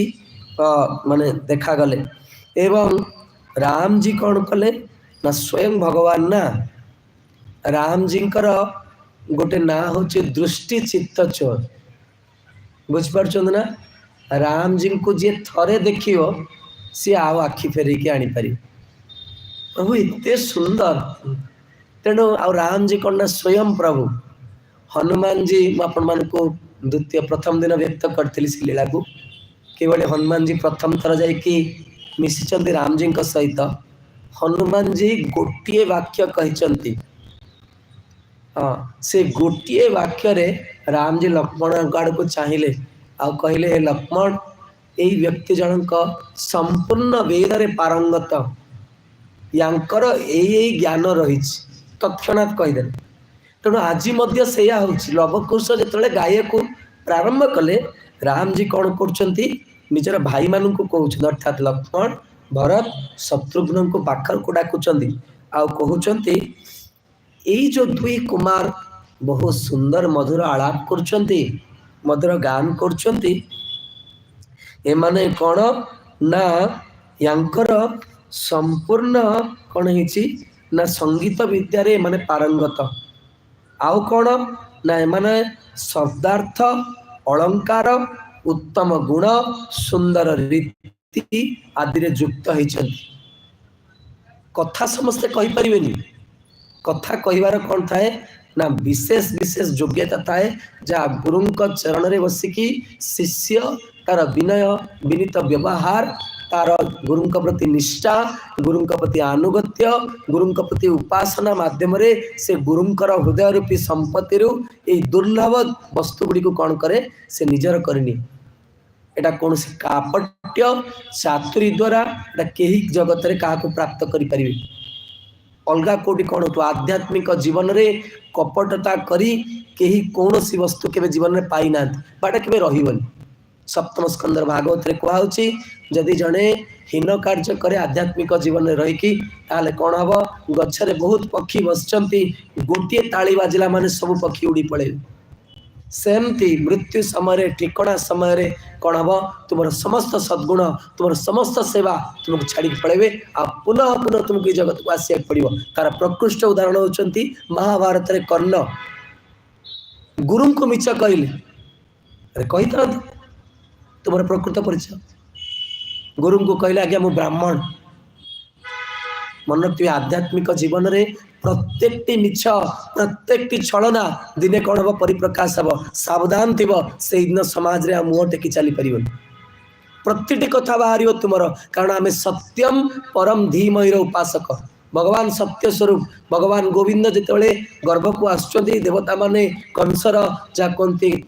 कारागार भीतर आसिकी माँ को गर्भस्तुति कर सत्यव्रतम सत्य परम सत्य जोनि निहितम च सत्य 8 थर सत्य शब्द भगवान को स्तुति कर भगवान का प्रथम ना सत्य आउ ये सत्यमय प्रभु पाखे असत्य स्थान रही तेणु छलना कपटता करी बाबा तुम्हें राज्य में तिष्ठि पार तुम्हें दिने हारीज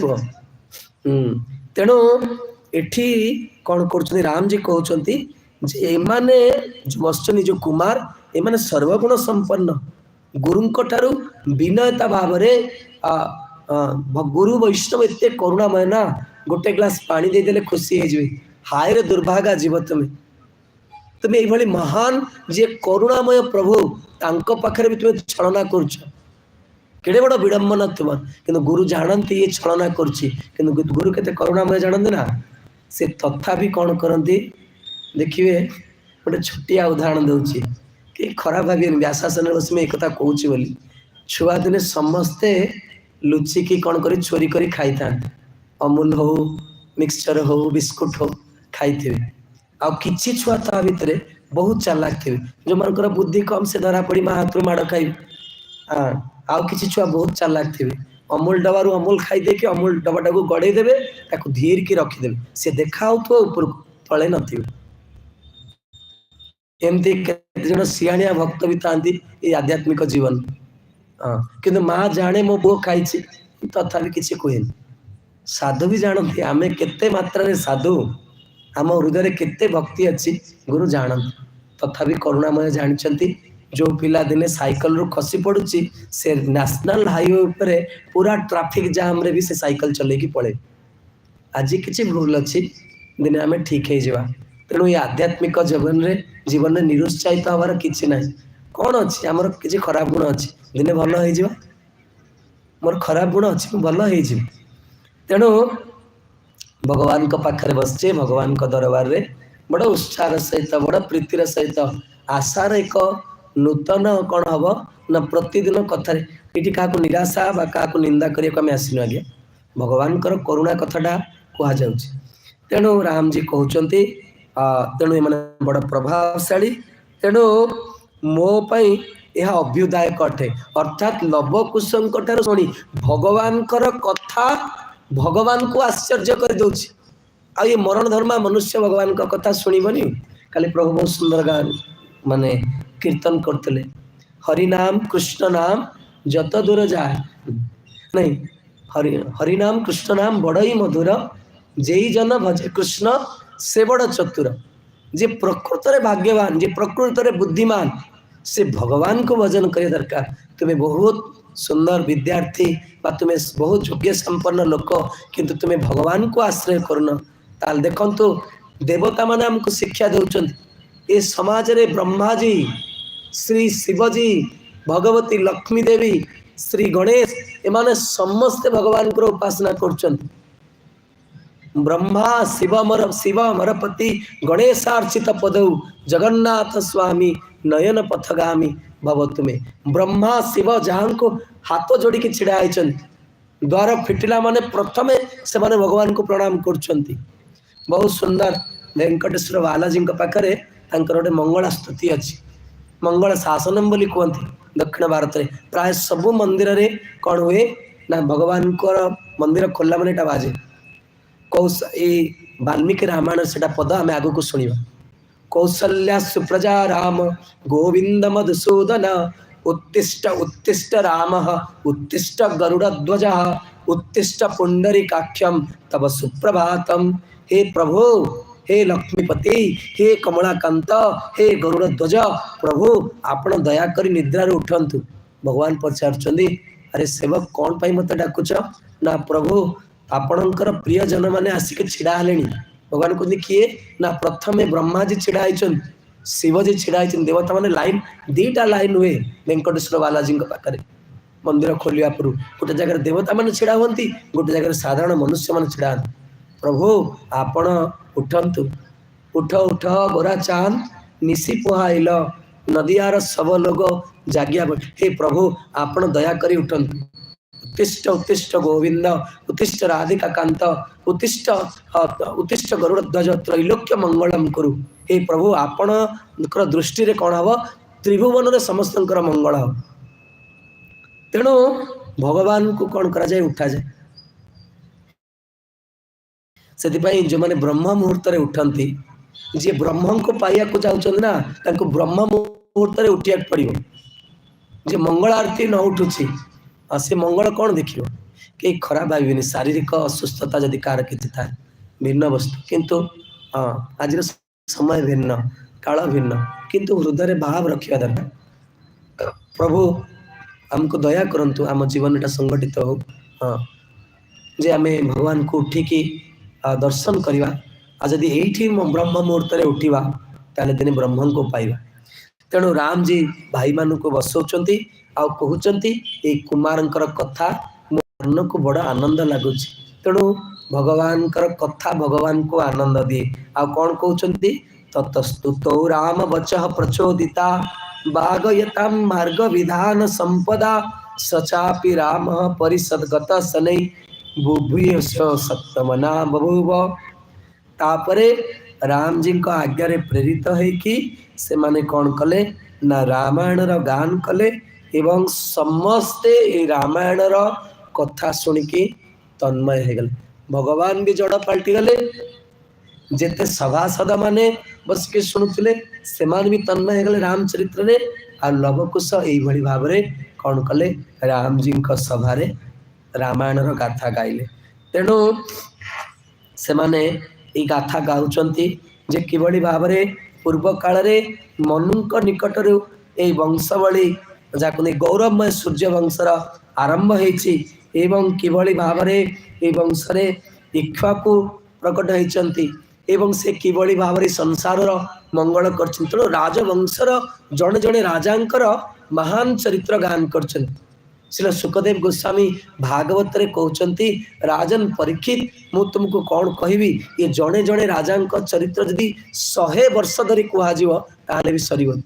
ଏତେ ମହାନ ରାଜା। ଆଗରୁ ସେଥିଲାଗି ସେମାନଙ୍କୁ ରାଜର୍ଷି କୁହାଯାଉଥିଲା। ରାଜର୍ଷି କ'ଣ ପାଇଁ ନା ସେମାନେ ରାଜା ହେଇକି ବି ଋଷି ଭଳି ଜୀବନ ଯାପନ କରୁଥିଲେ। ହଁ, ରାଜା ମାନେ ନୁହେଁ ଯେ କେବଳ ଭୋଗ କରିବେ। ଆଗରୁ ଯେଉଁମାନେ ରାଜା ହଉଥିଲେ, ରାଜା ହବା ପୂର୍ବରୁ ଗୋଟିଏ କ'ଣ ହଉଥିଲା ନା ଗୋଟିଏ ବହୁତ ବଡ଼ ମଇଦାନ ରହୁଥିଲା, ଯେଉଁଥିରେ ରାଜାଙ୍କୁ କ'ଣ କରାଯାଉଥିଲା, ସେ ଖୋଲା ମଇଦାନ ଭିତରେ ଗୋଟିଏ ସିଂହ ବା ବାଘକୁ ଛାଡ଼ି ଦିଆହେଉଥିଲା। ଆଉ ରାଜା ନିଜ ବାହୁବଳରେ ତାକୁ କ'ଣ କରୁଥିଲେ, ଯେତେବେଳେ ପ୍ରତିହତ କରିପାରୁଥିଲେ ତାଙ୍କୁ ରାଜା ବୋଲି ଘୋଷଣା କରାଯାଉଥିଲା। ନହେଲେ ସେ ପ୍ରଜାମାନଙ୍କୁ କେମିତି ସୁରକ୍ଷା ଦେବେ। ତେଣୁ ଏଇ ରାଜାମାନଙ୍କର ଅମର ଗାଥା ଗାଇଲେ, ତାପରେ ଏମାନଙ୍କର କେମିତି ପ୍ରଜାବତ୍ସଳତା ସେ କଥା କହିଲେ, ଅଯୋଧ୍ୟାର ମହିମା କହିଲେ, ଦଶରଥଙ୍କର ମହିମା କହିଲେ। ଏଇଭଳି ଭାବରେ କିଭଳି ନୀତିବାନ ଥିଲେ, ଗୁଣବାନ ଥିଲେ, 4ଟି ଅଧ୍ୟାୟରେ କ'ଣ କଲେ ନା ରାମାୟଣର କଥା ବର୍ଣ୍ଣନା କଲେ। କିନ୍ତୁ ଏଇଠି ମହର୍ଷି ବାଲ୍ମୀକି ଏଇ ବର୍ଣ୍ଣନା ଭିତରେ କ'ଣ କଲେ ନା 8ମ ଅଧ୍ୟାୟରେ ବର୍ଣ୍ଣନାକୁ ଅଧାରେ ରଖିଦେଲେ। ଆଉ ତାପରେ କ'ଣ କଲେ, ଡାଇରେକ୍ଟ ବାଲ୍ମୀକି କ'ଣ କରୁଛନ୍ତି ନା ନେଇଯାଇଛନ୍ତି କୋଉଠିକି ନା ବର୍ତ୍ତମାନ ଦଶରଥ ମହାରାଜ କ'ଣ କରିଛନ୍ତି, ଅଯୋଧ୍ୟାରେ ରାଜା ହେଇଯାଇଛନ୍ତି। ବେଳେବେଳେ ଲୋକମାନେ ଭାବନ୍ତି ଯେ ଦଶରଥ ମହାରାଜଙ୍କର ଚରିତ୍ରକୁ ସେମାନେ ଭଲ ଭାବରେ ଶୁଣି ନଥାନ୍ତି। ଦଶରଥ ଏଭଳି ଜଣେ ବ୍ୟକ୍ତିତ୍ୱ, ଭଗବାନ ଯାହାକୁ ପିତା ବୋଲି ସ୍ୱୀକାର କଲେ। ଅର୍ଥାତ୍ ଆପଣ ଯେତେବେଳେ ଦେଖିବେ କୃଷ୍ଣଙ୍କୁ ଯିଏ ପଚାରିଛି ହେ ପ୍ରଭୁ ଆପଣଙ୍କର ନାଁ କ'ଣ, ଭଗବାନ ସବୁଠି କହିଛନ୍ତି ମୋର ନାଁ ହେଉଛି ବାସୁଦେବ, ମୁଁ ବସୁଦେବଙ୍କର ପୁତ୍ର। ଏ ବସୁଦେବ ଏତେ ନୀତିବାନ ଥିଲେ, ଏତେ ଗୁଣବାନ ଥିଲେ ଯେ କଂସ ଭଳି ରାକ୍ଷସ ମାନେ ବି ତାଙ୍କୁ ପୂଜା କରୁଥିଲେ। ସେଇଥିପାଇଁ ଭଗବାନ ତାଙ୍କୁ ପିତା ରୂପରେ ସ୍ୱୀକାର କରିଛନ୍ତି। ଭଗବାନଙ୍କର ଯିଏ ପିତା ହେବ, ଭାବନ୍ତୁ ଭଗବାନ କେତେ ଗୁଣମୟ, ସକଳ ଗୁଣର ଆଧାର ହେଉଛନ୍ତି ଭଗବାନ। ଆଉ ତାଙ୍କର ଯିଏ ପିତା ହେବ ତାର କେତେ ଗୁଣ ଥିବ। ତେଣୁ ଇଏ ଦଶରଥ ମହାରାଜ ଇଏ କିଏ ନା ଇଏ ହେଉଛନ୍ତି ବେଦ, ସ୍ୱୟଂ ବେଦ ଦଶରଥ ରୂପରେ ପ୍ରକଟ ହେଲେ। କାରଣ ବେଦରୁ କ'ଣ ହୁଅନ୍ତି, ବେଦରେ କ'ଣ ପ୍ରତିପାଦ୍ୟ ଭଗବାନ। ତେଣୁ ଦଶରଥ ମହାରାଜଙ୍କ ନିକଟରୁ କିଏ ଆସିବେ, ରାମଜୀ ଆସିବେ। 10 ଦିଗରେ ଯିଏ ନିଜ ରଥକୁ ଚଳେଇ ପାରୁଥିଲେ ତାଙ୍କର ନାଁ ହେଉଛି ଦଶରଥ। ଅର୍ଥାତ୍ ଯୁଦ୍ଧ କ୍ଷେତ୍ର ଭିତରେ ବି ଯିଏ ସ୍ଥିର ରହିପାରନ୍ତି ସେ ହେଉଛନ୍ତି ଦଶରଥ। ଏଭଳି ବ୍ୟକ୍ତିତ୍ୱ ଯାହାଙ୍କର ସାହାଯ୍ୟ, ଯାହାଙ୍କର ପରାମର୍ଶ ଦେବତାମାନେ ନେଉଥିଲେ। ଦଶରଥଙ୍କର କୀର୍ତ୍ତି ତ୍ରିଭୁବନରେ ବ୍ୟାପ୍ତ ଥିଲା। ତେଣୁ ସେଇ ମହାରାଜ ଦଶରଥ ଯିଏ ପ୍ରଜାବତ୍ସଳ ଥିଲେ, ଧର୍ମଜ୍ଞ ଥିଲେ, ନୀତିବାନ ଥିଲେ, ଯଜ୍ଞପରାୟଣ ଥିଲେ, ଗୋ ବ୍ରାହ୍ମଣଙ୍କର ଭକ୍ତ ଥିଲେ, କିନ୍ତୁ ତାଙ୍କର କୌଣସି ସନ୍ତାନ ନଥିଲା। ଏଇ ଦୁଃଖ ଦଶରଥ ମହାରାଜଙ୍କ ଜୀବନରେ ସବୁବେଳେ ରହିଲା। ତେଣୁ 10ମ ସର୍ଗରେ ଦଶରଥ ମହାରାଜ ଦିନେ ଚିନ୍ତା କରୁଛନ୍ତି ଯେ କି ଗୋଟେ ଦାୟାଦ ଆସିବା ଦରକାର ନା ରାଜ୍ୟ ପାଇଁ। ତେଣୁ ପୁତ୍ରେଷ୍ଟି ଯଜ୍ଞ କରିବା ପାଇଁ ଦଶରଥ ମହାରାଜ କ'ଣ କଲେ ନା ଏକ ସଭା ଡକେଇଲେ ଏବଂ ପ୍ରତ୍ୟେକ ସଭାସଦ ମାନେ ଏଥିରେ ସ୍ୱୀକୃତି ପ୍ରଦାନ କରିଦେଲେ ଯେ ପ୍ରଭୁ ଆପଣ ବର୍ତ୍ତମାନ କ'ଣ କରନ୍ତୁ, ମାନେ ଏଇ ଯଜ୍ଞ ଆରମ୍ଭ ହଉ। କାରଣ ରାଜାଙ୍କର କର୍ତ୍ତବ୍ୟ ହେଉଛି ଯଜ୍ଞ କରିବା। ଆଉ ଯଜ୍ଞ କଲେ କ'ଣ ହୁଏ, ଦେବତାମାନେ ଖୁସି ହୁଅନ୍ତି। ଆଉ ଦେବତାମାନେ ଖୁସି ହେଲେ କ'ଣ କରନ୍ତି ନା ମନୁଷ୍ୟର ଯାହା ଆବଶ୍ୟକ ତାହା ପ୍ରଦାନ କରନ୍ତି। କିନ୍ତୁ ଏଇ କଳିଯୁଗରେ ଗୋଟିଏ ମାତ୍ର ଯଜ୍ଞ, ତାର ମଧ୍ୟରେ ସର୍ବଶ୍ରେଷ୍ଠ ନାମ ସଂକୀର୍ତ୍ତନ। କଳିଯୁଗରେ ଯୋଉଠି ଭଗବାନଙ୍କର ଭକ୍ତମାନେ ଏକତ୍ର ହୋଇ ଭଗବାନଙ୍କର ନାମ କରନ୍ତି, ସେଠି ଦେବତାମାନେ ବହୁତ ଶୀଘ୍ର ପ୍ରସନ୍ନ ହୋଇଯାନ୍ତି। ଅନେକ ଉଦାହରଣ ଅଛି। କାରଣ କଳିଯୁଗରେ କ'ଣ ହବ ନା ଗୋମାତା ଆଉ ମିଳିବେନି, ଘୃତ ଗୋ ପଞ୍ଚଗବ୍ୟ ପ୍ରାପ୍ତ ହବନି। ଆପଣ ଦେଖୁନାହାନ୍ତି ବର୍ତ୍ତମାନ ଆମର ରାମନବମୀ ଦିନ ଅଭିଷେକ ହବ ଠାକୁରଙ୍କୁ, ମାସେ ହେଲା द्रव्य संग्रह लगाई कौटी देशी घी मिल भगवान स्नान कर द्रव्य संग्रह कर कारण बर्तमान ये सब जिन दुर्लभ हो गला भगवान का सेवा या बिना हबन जो जी चरणामृत पाइबे कि नहीं आपण सब कहे कि बुर्लारे केते लोक माने अच्छा केत जन लोक आपण चा पीउछन सकाळ उठी हाथ उठेले सकाळ उठी चा पीन हाथ उठाते केत जन चा पीउछन तामाने अनेक लोक चा पीउ ना एठी आपण साधु संग बसछन केत जन लोक क्षीर पीउछन डेली देखो केते हाथ उठला गाई का पाखरे अच्छी को माने घरे गाई रखछन किंतु आम क्षीर सब सबुदिन पीऊचे आम कहे आम बहुत बुद्धिमान लोक मोर एत डिग्री अच्छे इतने लोक आम रोचे गाई गोटे ना किंतु केते क्विंटाल क्षीर बिक्री हो तो ओमफेड पार्लर ये पार्लर बिक्री हो कहीं भी दिने पचार ना आम कौन पीऊचे कौन खाऊचे महाभारत रे कहउची युधिष्ठिर यक्ष संवाद रे कि आश्चर्य केते बड़ आश्चर्यर कथा नुहे तेणु वर्तमान समय कौन हवा दरकार ये गोटे यज्ञ कलिजुग कहुई भागवत कहुची जजंती ही सुमेधस जो मैंने प्रकृत में बुद्धिमान व्यक्ति से माने कौन करिया दरकार ये कलिजुग भगवान नाम प्रचुर संकीर्तन हवा दरकार ताहले कौन हम ये समाज रे केही दुखी रहिबेनी समस्तंकर सब आवश्यकता पूर्ण हो हरे कृष्ण कृष्ण हरे हरे हरे राम राम राम हरे हरे तेणु महाराज दशरथ वर्तमान यज्ञ करने आरंभ कर जो यज्ञ रे वर्तमान कौन हे राम कर अवतार उद्देश्य साधित हम तेज आगामी काली आम माने ये चरित्र को प्रस्तुत करवा केमती पुत्रेष्ट यज्ञ हम आउ ये यज्ञ राम जी आसवा पूर्व क्यों क्यों लीला संगठित होती राम जी आसवा पूर्व आम धारावाहिक भाव में शुणा बहुत सुंदर समय बहुत सुंदर परिवेश आपण मानकर धैर्यता आपण मानकर उपस्थिति को मु साधुवाद दूची भगवान राम जी आपण समस्त जीवन को निरोगमय करंतु सुखमय करंतु परिवार सहित आपण सुखरे रुहंतु किंतु मन रखिए मनुष्य जीवन जोटा सार भगवान सहित संबंध यहीटा आपण समस्त जीवन हो निश्चित संगठित हम कारण आपण राम कथा शुणिले काली आपण माने शुणिबे ये राम कथा शुणिले कौन प्राप्त हुए तेणु भगवान राम जी जदि दया करेंगे ताले आगामी पुनः तांकर मंगलमय चरित्र नहीं आम प्रस्तुत हूँ किसी घोषणा रही आरती हे एवं आपण माने प्रसाद नहीं कीजिए हरे कृष्ण श्रीमद् वाल्मीकि रामायणम की जय सीताराम लक्ष्मण हनुमान जी महाराज की जय जगत गुरु श्रील प्रभुपाद की जय निताई गौर प्रेमानंदे।